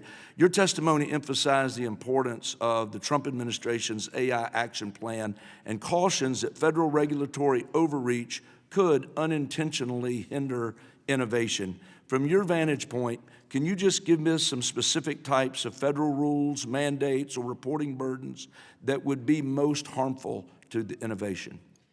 Thank you for the question. And in general, any sort of mandates here will slow the progress of innovation. So if there needs to be anything enacted, it needs to be clear and pretty open to allow people to innovate in the space. And just to allow us to do great things. Great. Well, thank you. With that, Mr. Chairman, I yield back. I thank the gentleman. I recognize the gentlelady from Pennsylvania, Ms. Lee. Thank you, Mr. Chair.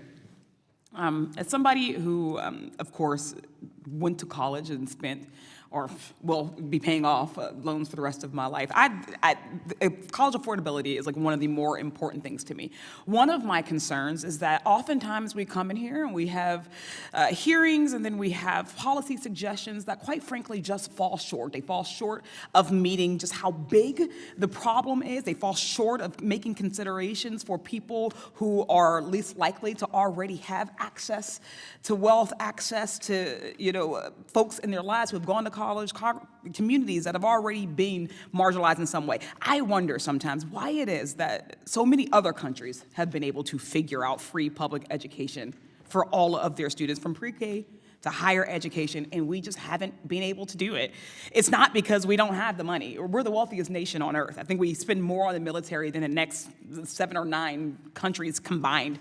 Is not because we need to invent a wheel. It has already been invented. There are already solutions that exist. Other countries have figured out free higher education without moving courses exclusively online, or making faculty obsolete, or requiring everyone to be a STEM major. Higher education in this country is just going to remain broken also as long as we don't fix those root failures that we continue to inherit generation after generation from pre-K to 12. We can't skip the steps of making sure kids have early access to learning, or of addressing deep inequities in our schools, of actually filling the gaps instead of outsourcing it out to PragerU. How are we going to be more innovative in higher education when we haven't addressed any of these root causes? When we have an administration that devalues the very idea of education, is stripping away poor kids' ability to even go to college in the first place?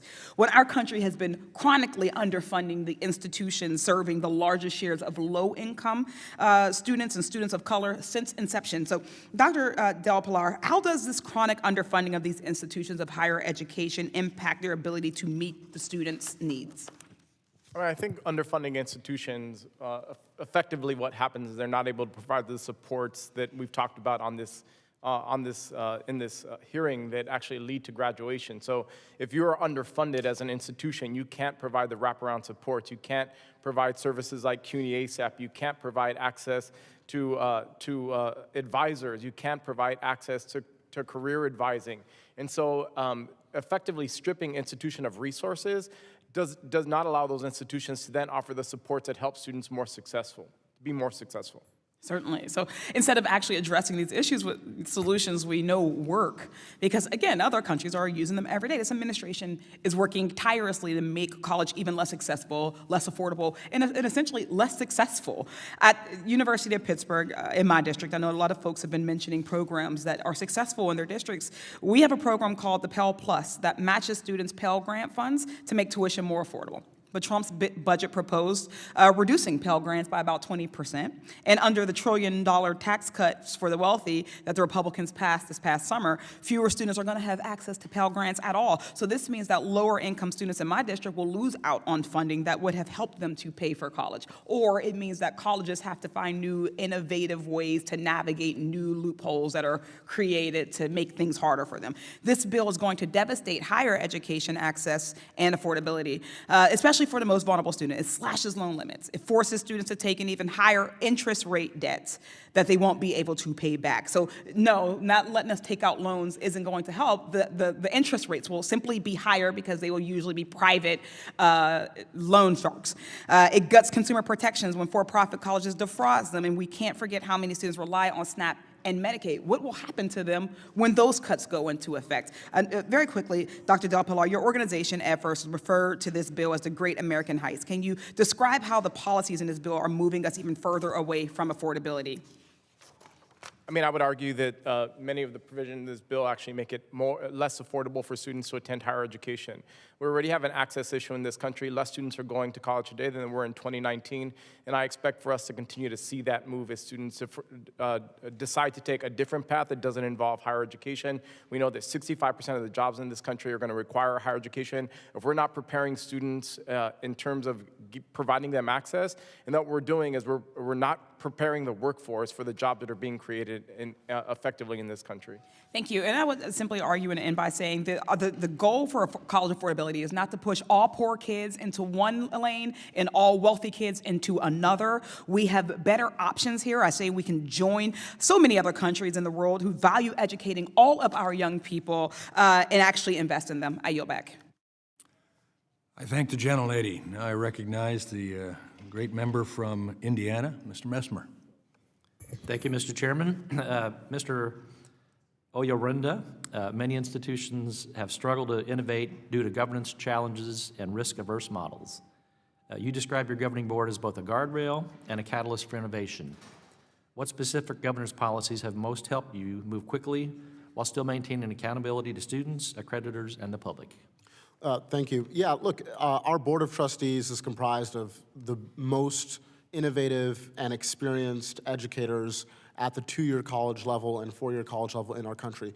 Dr. Eduardo Padron, for example, was president of Miami-Dade College for about 33 years and is currently president emeritus. When I met with him and pitched him on the idea of joining our Board of Trustees, he said, I'll join on one condition, which is that you work quickly. I'm impatient and I'm old and I want to see this problem solved in my lifetime. That's what he told me. And so we've worked really hard to bring folks like him around who are going to push us, but they also govern us. And so what they do is they institute guardrails that make sure that we continue to have great outcomes for students in terms of graduation rates and retention rates as we grow. Why? Well, because as one person, a very successful person once advised me, design your organization so that an idiot could run it because one day one will.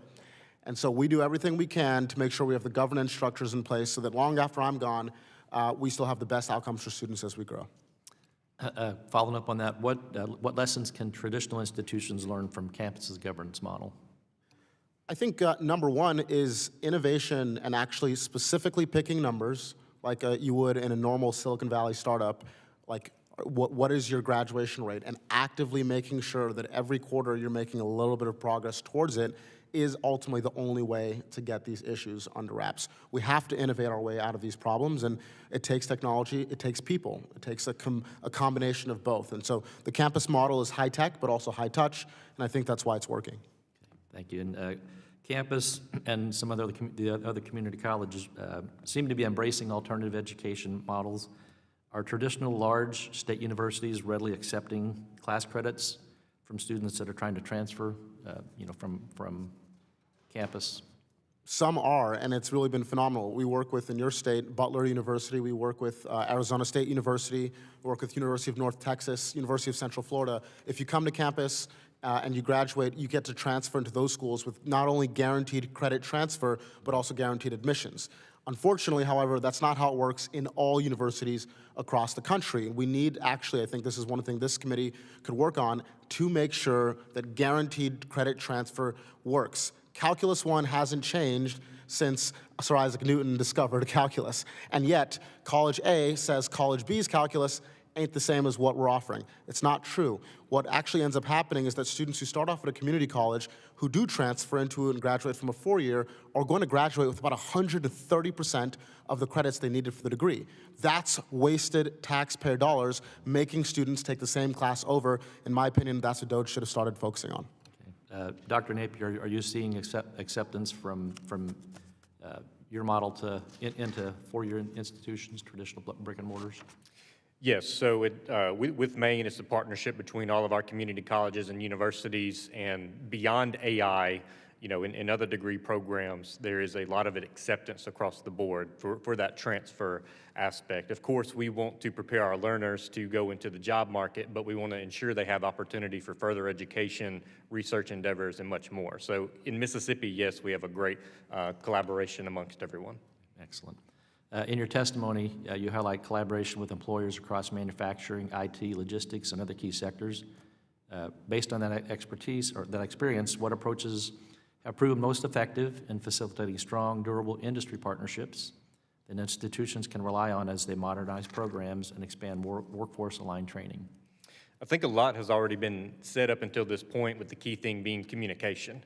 We can't get anything done if we don't understand the problem at hand from the workforce employer side and understanding what academia can do to meet that skills gap component. So that's been the biggest opportunity for us, but it can also be the biggest challenge at times. So as long as we have that consistent, continuous feedback loop that's occurring, whether that's month to month, semester to semester, academic year and beyond, we can continue advancing and adapting these programs to ensure we meet critical needs in the state and in the nation. Yeah, and technology is changing rapidly, so it's a never-changing landscape. So thank you. I'll yield back the rest of my time. I thank the gentleman. Now I want to recognize the gentleman from Connecticut, Mr. Courtney. Thank you, Mr. Chairman, and thank you to all the witnesses for your testimony today.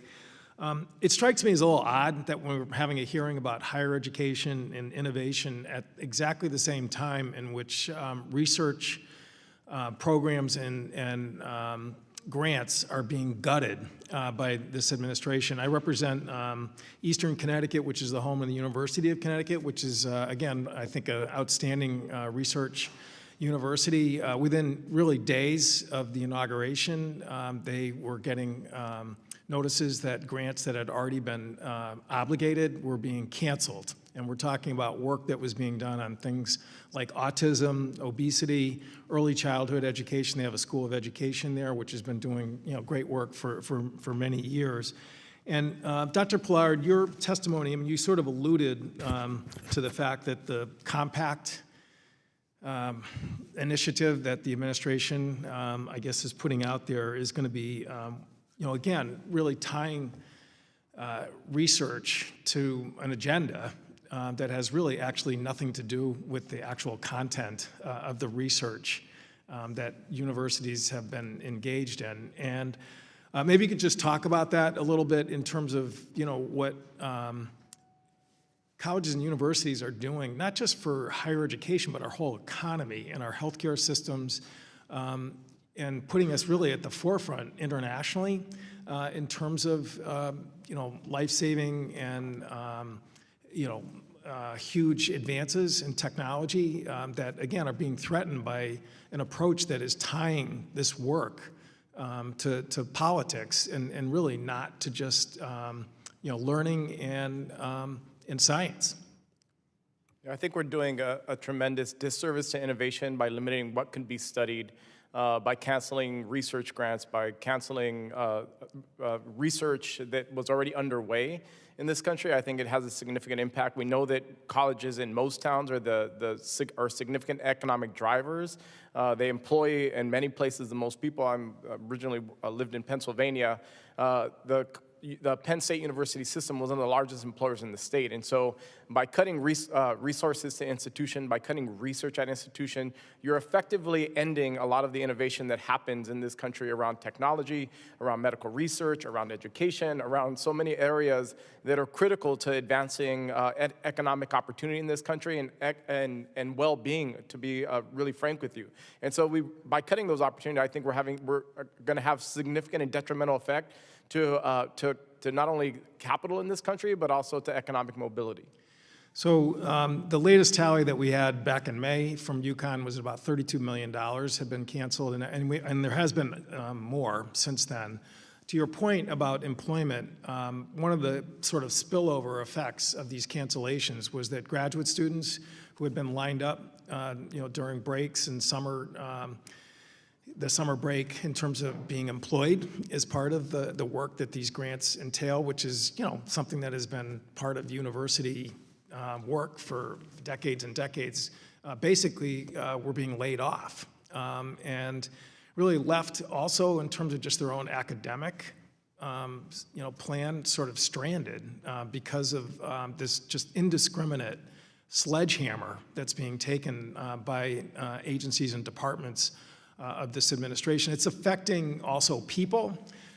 There's a woman who came into my office from Old Lyme, Connecticut, who's stage 4 lung cancer, non-smoker, in her 50s, had been working again with a university-based treatment program up in Boston, doing well. The plan was to have her begin mRNA trials which again is something that's pretty exciting in terms of fighting cancer, and that was canceled obviously because of a political agenda at the Department of Health and Human Services.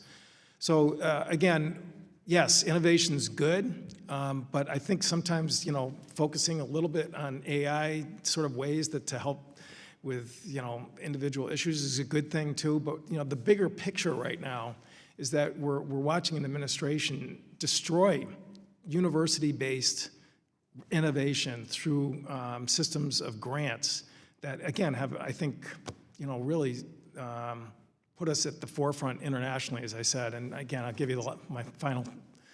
I'll just say we are choking off the talent pipeline in this country. There are programs, Michigan State University, for example, is not admitting any graduate or doctoral students in certain programs because there isn't any funding available to fund those students. And so we are effectively choking the talent pipeline in this country. What a tragedy. I yield back. I thank the gentleman, and I recognize the gentleman who drove the farthest to the committee hearing today, the gentleman from Guam, Mr. Moylan. Didn't want to miss this exciting hearing. Thank you, Mr. Chairman. Really appreciate it. And it is exciting for me. I just recall as you're sharing their stories for these students that are now experiencing this, I recall when I used to go in and buy used textbooks at the library at the university, and the best used textbook you would get is the one that is highlighted and it has notes in it from the previous students, because it's highlighting the questions for the instructor, because they go over the same test every year and every year. And I got an A in that class. But it's just really exciting how we've been able to take this so far. And that used textbook was the only AI I had then. But now, this is a great time, and you'll be able to reduce the costs as well. I had a part-time job. My parents gave what they could, until finally the GI Bill really made it happen for me. But then after a 4-year degree, I had no real work with my degree and ended up working in a restaurant. Fortunately, the Army picked me up and I got active duty, so I'm happy for that. But I want to thank this panel for having your innovative classrooms. And my first question is for Dr. Napier.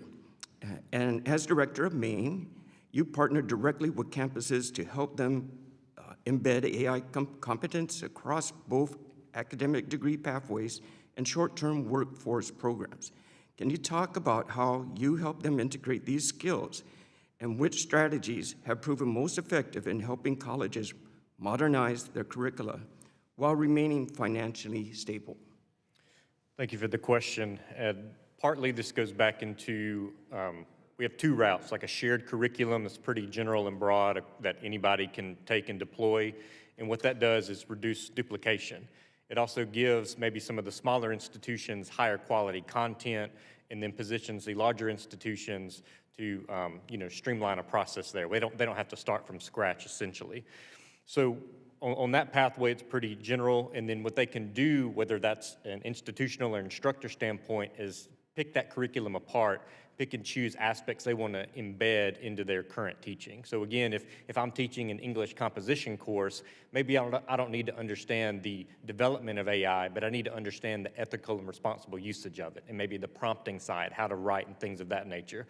So there are different flexible pathways from both an institutional standpoint and then instructor by instructor. And we see that while all of these institutions work together under the main umbrella, they all have autonomy to approach it in the way that best fits them at this time. Thank you. And Mr. O'Rinde, thank you. Just take that a little slower. The program has long been cornerstone of access for needy students, but the program now faces a significant budgetary shortfall. We also own taxpayers' assurance that these dollars follow value, not failure. Given your decision to keep tuition below the maximum Pell Award so students can attend debt-free, how should we think about Pell's structure in an era of fiscal pressure if we want to encourage more low tuition debt-free models like yours? It's a great question, and look, I think the Pell Grant is one of the most important things that groups like this have ever done in our country. In fact, if you walk around our office in New York, in our headquarters, we have lots of portraits just like this of Senator Pell. It's a little bit weird, but it's a great opportunity for us to always talk about the great work that groups like this can do. I think there's a simple solution, which is that, yes, Pell has about a $4 billion shortfall at current rates, and I think that we can probably figure out how to spend less Pell at institutions where it has almost no impact. We have more than $5 billion of Pell going to institutions like the University of Southern California, no offense to anyone who's that's their alma mater, where the Pell Grant represents less than 4% of the annual tuition. Pell's not supposed to be used that way. It's supposed to be the difference maker. It's supposed to be used at community colleges, at state universities, where without the Pell Grant, students would actually not be going to college at all. Instead of making Pell a 5% off, let's make it a 50, or in the case of campus, 100% off the cost of attendance. Thank you. For my last question, Dr. Docking, as you might know, the University of Guam has been leading the way as a 4-year accredited institution in the Western Pacific, which is a point of pride for us in Guam.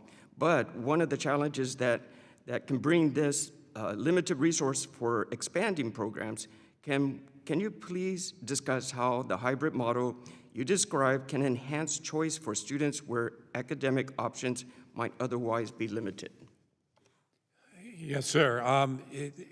Places like Guam are perfectly suited for the shared classes that we offer. And if your institutions were to join the consortium of what currently is 140 colleges and universities throughout the country, it'd give you access to these classes, and you wouldn't be limited by borders or anything else for the majors that we currently offer. Thank you. Thank you to the panel. I just want to add one final thing. My colleague recommended that your curriculum also include capitalism. I also want to add patriotism, too. Thank you so much. Thank you, Mr. Chairman. I thank the gentleman, and I recognize another former teacher, the representative from New York, Mr. Mannion. Thank you, Mr. Chair. Thank you to the witnesses for being here today, and I appreciate the opportunity to discuss innovations happening in higher education and how we can improve college affordability and student success. In Central New York and the Mohawk Valley, our community colleges, universities, private and public, and our K-12 institutions are leaders when it comes to embracing new ways of learning and preparing students for the future workforce. It's also a great part of our history, as Syracuse University and the State University of New York Environmental Science and Forestry had a relationship back in 1911 that partnership was established. So we continue to build on our tradition of growing technology programs in the area and work with our local employers in the K-12 public and private higher ed space to make sure that we're meeting the needs of those workforce demands in our higher ed institutions and our K-12 institutions, are leaders in providing that skilled workforce. For example, there are dual enrollment and direct admissions programs that have been streamlined. These educational pathways are expanding opportunities for our students, and formal articulation agreements between colleges are simplifying the transfer process by ensuring students can keep all of the credits that they've earned. These innovative models should be scaled up to address national challenges. I'm particularly concerned about programs as they relate to the transfer process. Many students do lose far too many credits and can find themselves functionally starting over, putting years of work to waste. In fact, although 80% of community college students intend to transfer to a 4-year college, only 1/3 end up transferring within 6 years, and only 13% ultimately earn a 4-year degree within 6 years. So in that vein, related to transfer of credit, I'll start with Dr. Del Pilar. You've done a lot to analyze the challenges of the transfer process and offered recommendations for improvement. Can you briefly explain what the barriers community college students face as they navigate the transfer system? I mean, I think that the transferability of credit is the largest obstacle that students face, number one. Number two is navigating a very complex admission system that oftentimes discourages students from transferring onto an institution. You know, some of the GAO did a study years ago, found that transfer students on average lose around 52% of their credit. This is one of the places where I think AI can provide significant support in doing that type of course analysis and allowing for, you know, if 90% of the course matches and only 10% doesn't match, then you have that pairing with the human who can actually look at those differences in curriculum. And so I do think that the transferability of credit, knowing what transfers and having easy pathways is the biggest obstacle that transfer students face. Mr. Oyerinde, you had mentioned the transfer process a few times in your comments. Do you have anything to add? Well, an amen would be a good start. Yeah, look, right now it makes no sense. College A has already done an articulation agreement with College B to say our Calculus 1 is equivalent.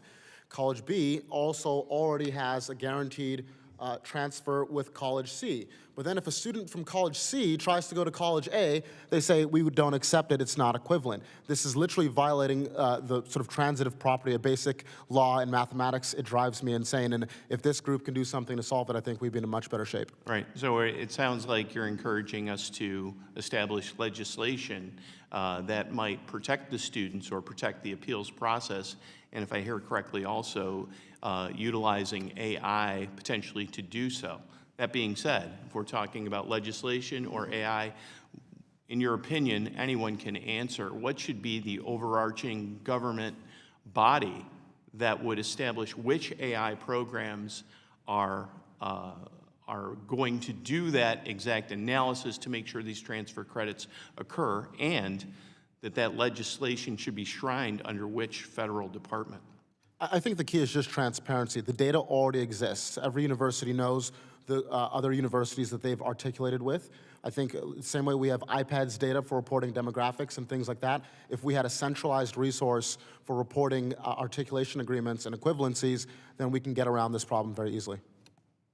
Thank you so much to all the witnesses. I appreciate it. I will say that educators understand education best, and therefore I will continue to stand up to not dissolve the Department of Education. Thank you. I yield back. I thank the gentleman. I recognize now the doctor from Missouri, Mr. Under. Thank you, Mr. Chairman, and thank you to the witnesses for being here. It is clear that college costs have skyrocketed in recent years. Since 2015, the average tuition at a private four-year university has increased from $35,500 to $51,300, a staggering 44% jump. Likewise, average tuition at in-state for four-year universities in the public sector has risen from $9,800 to $12,700 since 2015. Even more concerning, the return on investment of a four-year college degree has not kept pace with rising tuition. In fact, it has substantially declined. One recent analysis found that more than 100 programs at colleges with acceptance rates below 20%, so our most competitive colleges, have a negative return on investment. Students in these programs, which are often in arts and humanities, may be better off financially if they had not attended college at all. Another study uncovered that 16% of high school graduates and 28% of associate's degree holders earn more than the median worker with a bachelor's degree. So clearly, expanding federal student loans has not curbed soaring college costs. If anything, it has exacerbated them. As more students rely on federal aid, institutions are investing more resources in complying with federal regulations rather than improving classroom instruction. And those with higher administrative costs are ultimately passed on to students and families. And because institutions know that the federal government will cover this tuition, they face strong incentives to raise prices faster than inflation. More government intrusion in higher education has not lowered college costs. However, private sector innovation can lower costs. New higher education models are emerging that maintain instructional quality while reducing administrative overhead. Adrian College is one of these institutions embracing innovation. Dr. Docking, in your testimony, you described how Adrian's partnership with RISE has enabled the school to launch 38 new majors, minors, and certificate programs without hiring a single new professor. According to your testimony, they accomplished this by supplementing on-campus courses with shared online resources, and 84% of students reported being equally or more satisfied with their shared online courses than with traditional on-campus classes. That is encouraging and good to hear.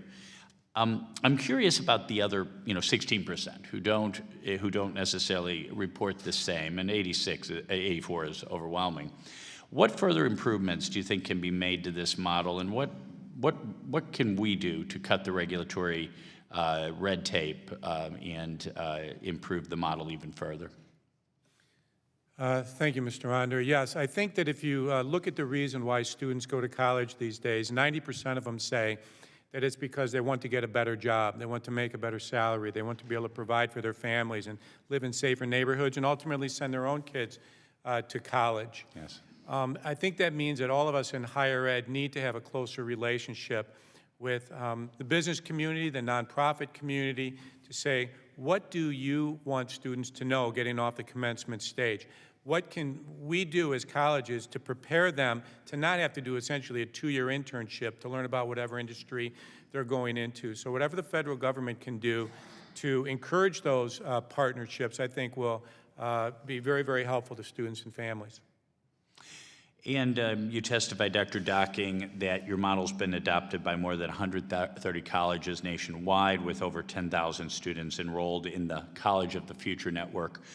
Do you believe this collaborative model could scale further, and what challenges would you anticipate based on your experience so far? I do, Congressman, and I think because it's simply gotten so expensive for all colleges to operate that you will see colleges really being forced to get into a more collaborative model. And I think that's a good thing. I think, when we sit before Congress and we say we want, increases in Pell and SEOG and work study, I mean, that's important. We all, like additional monies. But I think the federal government probably is saying, what are you doing, colleges, to hold down costs? And I think this is the biggest initiative of its sort in several years, to truly hold down costs. Well, thank you so much for your testimony. Again, thank you for all you for being here. Mr. Chairman, I yield back. I thank the gentleman. I recognize my friend from California, Mr. Desaulniers. Thank you, Mr. Chairman, my friend from Michigan. Thank you to the witnesses for being here. This reminds me a little deja vu all over again, Yogi Berra, and arguments in this committee some years ago about for-profit colleges and whether they were developing efficiencies overall and preparing young Americans for critical thinking and actually going into the workforce and being productive. Dr. Del Peller, in that regard, as a member from the Bay Area who has had conversations with skeptical investors who invested in technology 20 years ago and did quite well, but now are similarly skeptical about AI being oversold by investment community. I just finished a wonderful book on the subject matter, The AI Con. So 86% of teachers and students, according to the Center for Democracy and Technology, used AI in 24-25, and a similar amount were skeptical about the practical application and the value, both from teachers and from students and their experience. So good ideas can be bad, just like old ideas. What kind of guardrails do we have to thoughtfully look at? And I'm not against using technology, and my district surrounds the University of California and is in between 3 national laboratories. So using technology, but it's how we apply it and make sure it's done in such a way that there's a benefit that is measurable. That's sometimes, well, it's frequently difficult to measure. How do you prepare young people to go out and have successful lives? I would say that one of my concerns, especially around AI, is bias, the presence of bias, and who it biases in these systems. There was a study recently that showed that a person of color with an ethnic-sounding name actually, when they were asked a question around selling a bike, actually were advised to pay a lower price or a higher price than a person with a non-ethnic sounding name. And so that bias exists in AI. We know that if you have bad data that goes in, bad data comes out. And so I would say, 1, we have to protect bias. 2, I think data protection is critical. We continue to look for a silver bullet, not only in education, but in society writ large. And I would argue that in education, higher education, we talked about the internet being an innovator. We talked about MOOCs being an innovator. We talked about tablets being an innovator.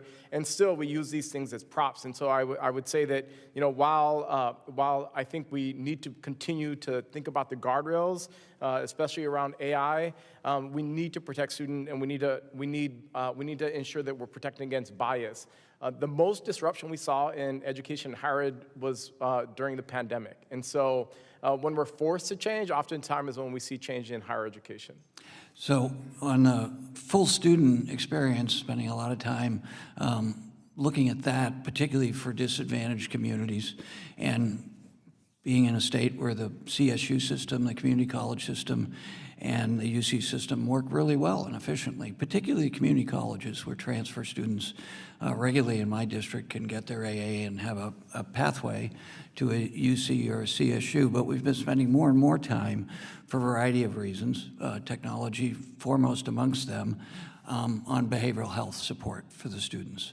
So speak to that a little bit. All this disassociation in technology, we now know how that has hurt younger people in cognitive development, but also college-age students. So getting this right is first do no harm. Let's make sure that we're not inhibiting innovation, but also that it's not, we're not investing in it in such a way that there's so much damage we have to go back and repair that damage generationally.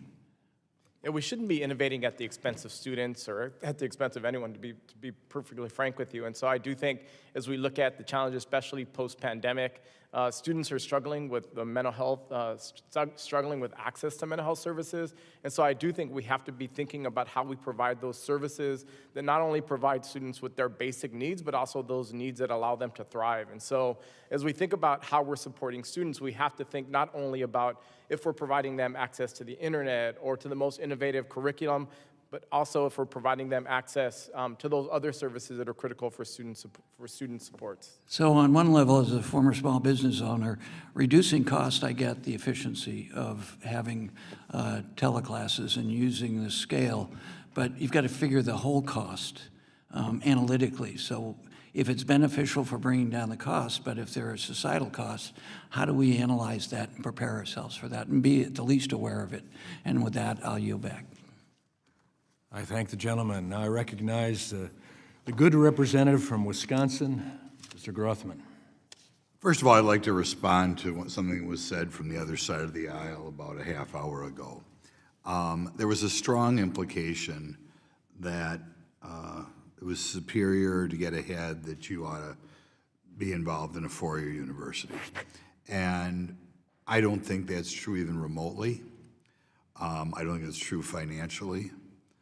Not that I'd suggest everybody drive truck for Walmart, but I pointed out that one of those Walmart truck drivers live better.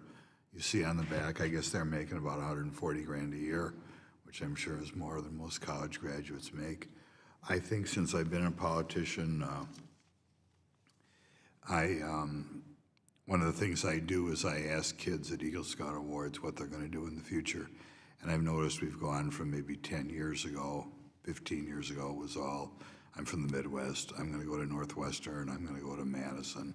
Now more and more are going to tech school, more and more are going to trade school, which means they're catching on. But I'm still afraid when people say things like the Congresswoman from the other side of the aisle said, that you're leading kids to believe that college is the answer, a four-year college. It's not the answer. Now, next question I have, I'm not sure we're going to give this to, is it seems to me over time tuition rates go up. And it seems to me also the number of non-teaching personnel in colleges has been going up somewhat dramatically the last 30 years, which kind of concerns me because I don't know what you're getting for these people. Does someone want to comment on the apparent increase in number of employees who do things other than teach on campuses? I'm happy to start. I served as Deputy Secretary of Higher Education for the state of Pennsylvania. We had 42 unfunded mandated reports that the state Senate and Congress demanded every year that no one ever looked at. When you have reports that no one looks at, when you require data reporting that no one looks at, then you're creating a position for somebody that doesn't support teaching and learning. Why don't you get us after we leave here, a list of reports that you feel are unnecessary. This was for the state of Pennsylvania, not federal reports. So this were reports. It's not our fault, okay. Yeah. But there are, for example, the Trump administration for the most recent requests for admissions data, there's been some estimates that show that it's going to take 200 hours to collect that 7 years of admissions reporting data for institutions. Those are. What was the purpose of the reports? To effectively have a better sense of who's getting admission and how colleges are determining who gets admitted to their institutions. I'll just jump in here. Look, the reality is that we have to get much more efficient at actually running these administrative processes. Things like data gathering should be fully automated if institutions have modern systems, and that's possible today. Exactly. You would figure in gathering paperwork, you'd have a lot less people working there than were working there 30 years ago. If you've got the modern systems, that's right. Yep. Okay, a couple of you are running colleges that do a lot of online teaching. Percentage-wise, how much does your tuition, and by the way, I'm from Wisconsin. I know in Wisconsin for a while they were charging more for online classes than in-person classes. I never got a good answer for that. But how much lower do you think you can cut tuition if you go online compared to everybody's got to show up? Well, our goal at Adrian College, and we're a very traditional private liberal arts institution founded in 1859. But as we look at the future of higher ed, we absolutely believe it's hybrid, that students that even go to traditional schools will be taking some of their courses online. It is less expensive for us to do that by a substantial amount. I said earlier that it costs $500,000 to start a new major. In the traditional system, with this new shared system that we have, it's about $15,000. As we look out, we hope to drop tuition 20 to 30% over the next several years because of the tremendous efficiency that's brought to the system when our schools work together. Okay, anybody else want to take a swing at that one? Well, yeah, look, we've already done it. We've demonstrated that we can keep tuition priced below max Pell by doing live synchronous online. If you just do asynchronous, I think you're going to see, as Dr. Pilar said, poor results as we saw with some of the MOOCs. But when you focus on synchronous, people can still have that human connectivity that is so important when you want young people to stay engaged. Okay, people on the other side also commented on how they do things in Europe. As the great Ronald Reagan said, we didn't found this country to do what Europe did, right? Okay, thank you. We're out of time here. I thank the gentleman.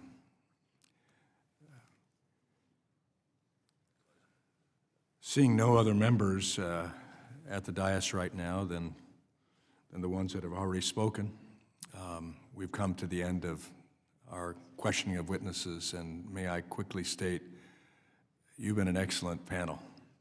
Thank you. An excellent panel to start back in with this committee and our deliberations. So now I turned over to the ranking member, Ms. Adams. Thank you, Mr. Chair, and thank you to our witnesses, and I certainly support that statement. They've been a great panel. Today's discussion has made one thing abundantly clear.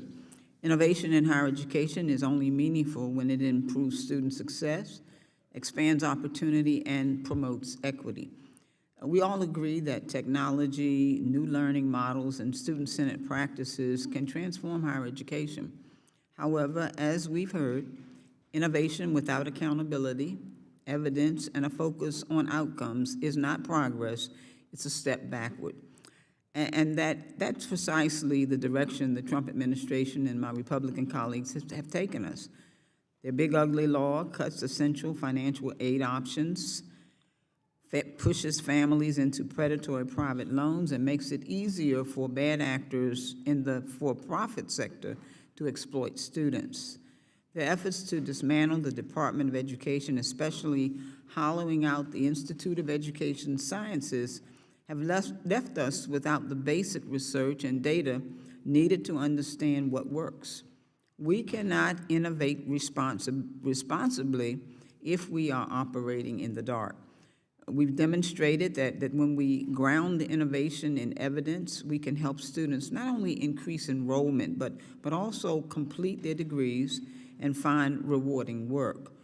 Programs like the Post-Secondary Student Success Grants show what real student-centered innovation looks like. Initiatives that improve advising, expand tutoring, support basic needs, and ensure students stay on track. Removing federal funds for these programs is not just short-sighted, it puts us on the back foot on the world stage.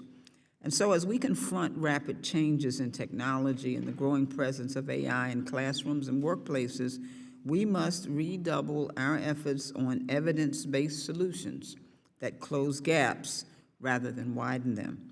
Our charge is simple: ensure every student, no matter who they are or where they come from, has a fair shot at a high-quality degree and the brighter future that it provides. Thank you again, Mr. Chairman. I yield back. I thank the gentlelady. It pleases me to have a hearing where my notepad is filled up, and encouragement. I appreciated several comments today. No silver bullet. How true that is, especially if we're thinking of academia meeting the key issue, and that's educating a workforce. And so when we are stuck in a setting where the same old is the same old, and that's what we're going to do, we will not achieve the success that I think our commitment has today to be committed to. I like the concept of a key issue for education that will sell education to the students of the present and the future is no debt. I like that. That does sell.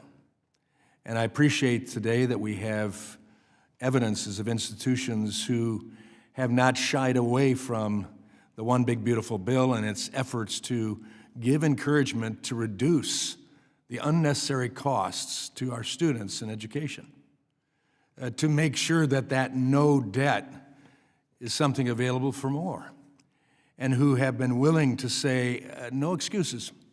We will find a way through innovation, through pressure points in our own setting, to find what works and makes an impact for the incoming students that says, you will be educated, you'll receive better quality at more efficiencies and reduced costs. And I think that's what we're looking towards. I'm also hesitant to state it, but sometimes I go where angels fear to tread and say, you know, did we notice that the Department of Education was out of business for 7 weeks? Did your institutions, Adrian College and others, stop working, stop addressing student needs, stop teaching? Sadly, probably we're still filling out some of the paperwork that comes from the federal government. But I think the innovation is out there. I think when push comes to shove and we say, have at it, we will allow you that ability to innovate, to move forward with credible oversight, yes, especially where their federal dollars do come, credible oversight, but not oversight that pinions people down from moving forward in the system. You know, I think attention to the customer is the key, and we've heard that today. The customer, that student, that parent, and the teachers as well, who sometimes are hobbled by all that presses against what they desire to do and have dreamed about doing when they were educated themselves. Student success is what we're looking for. I would quickly state that while we've looked at some of the lack of clear immigration standards that are there, the world is still coming to the United States for higher education. This is where they want to be. And given the opportunity, they will come here. And I believe that that is a motivator for us to make sure that we give the education community the opportunity to do what education needs to do in the real world. So I appreciate the fact that today was on innovation, and that we see that there are tools to be used that'll produce efficiencies and ultimately ramp up success. And I also appreciate the term that was put out today, impatient and old. I am that. I am impatient, albeit older. I want to see our educational institution expand exponentially because of now what we've seen take place and some of the disinterest that has come in some of our students that have decided to go other directions. That if we're willing to compete, we'll pull a lot of those back to the good of this country. So again, I want to say thank you to this panel for being here today. You've been very helpful to us, and a lot of reams of information will have been taken down and the opportunities for other hearings in the future to move us forward. Without objection, there being no further business, the committee stands adjourned.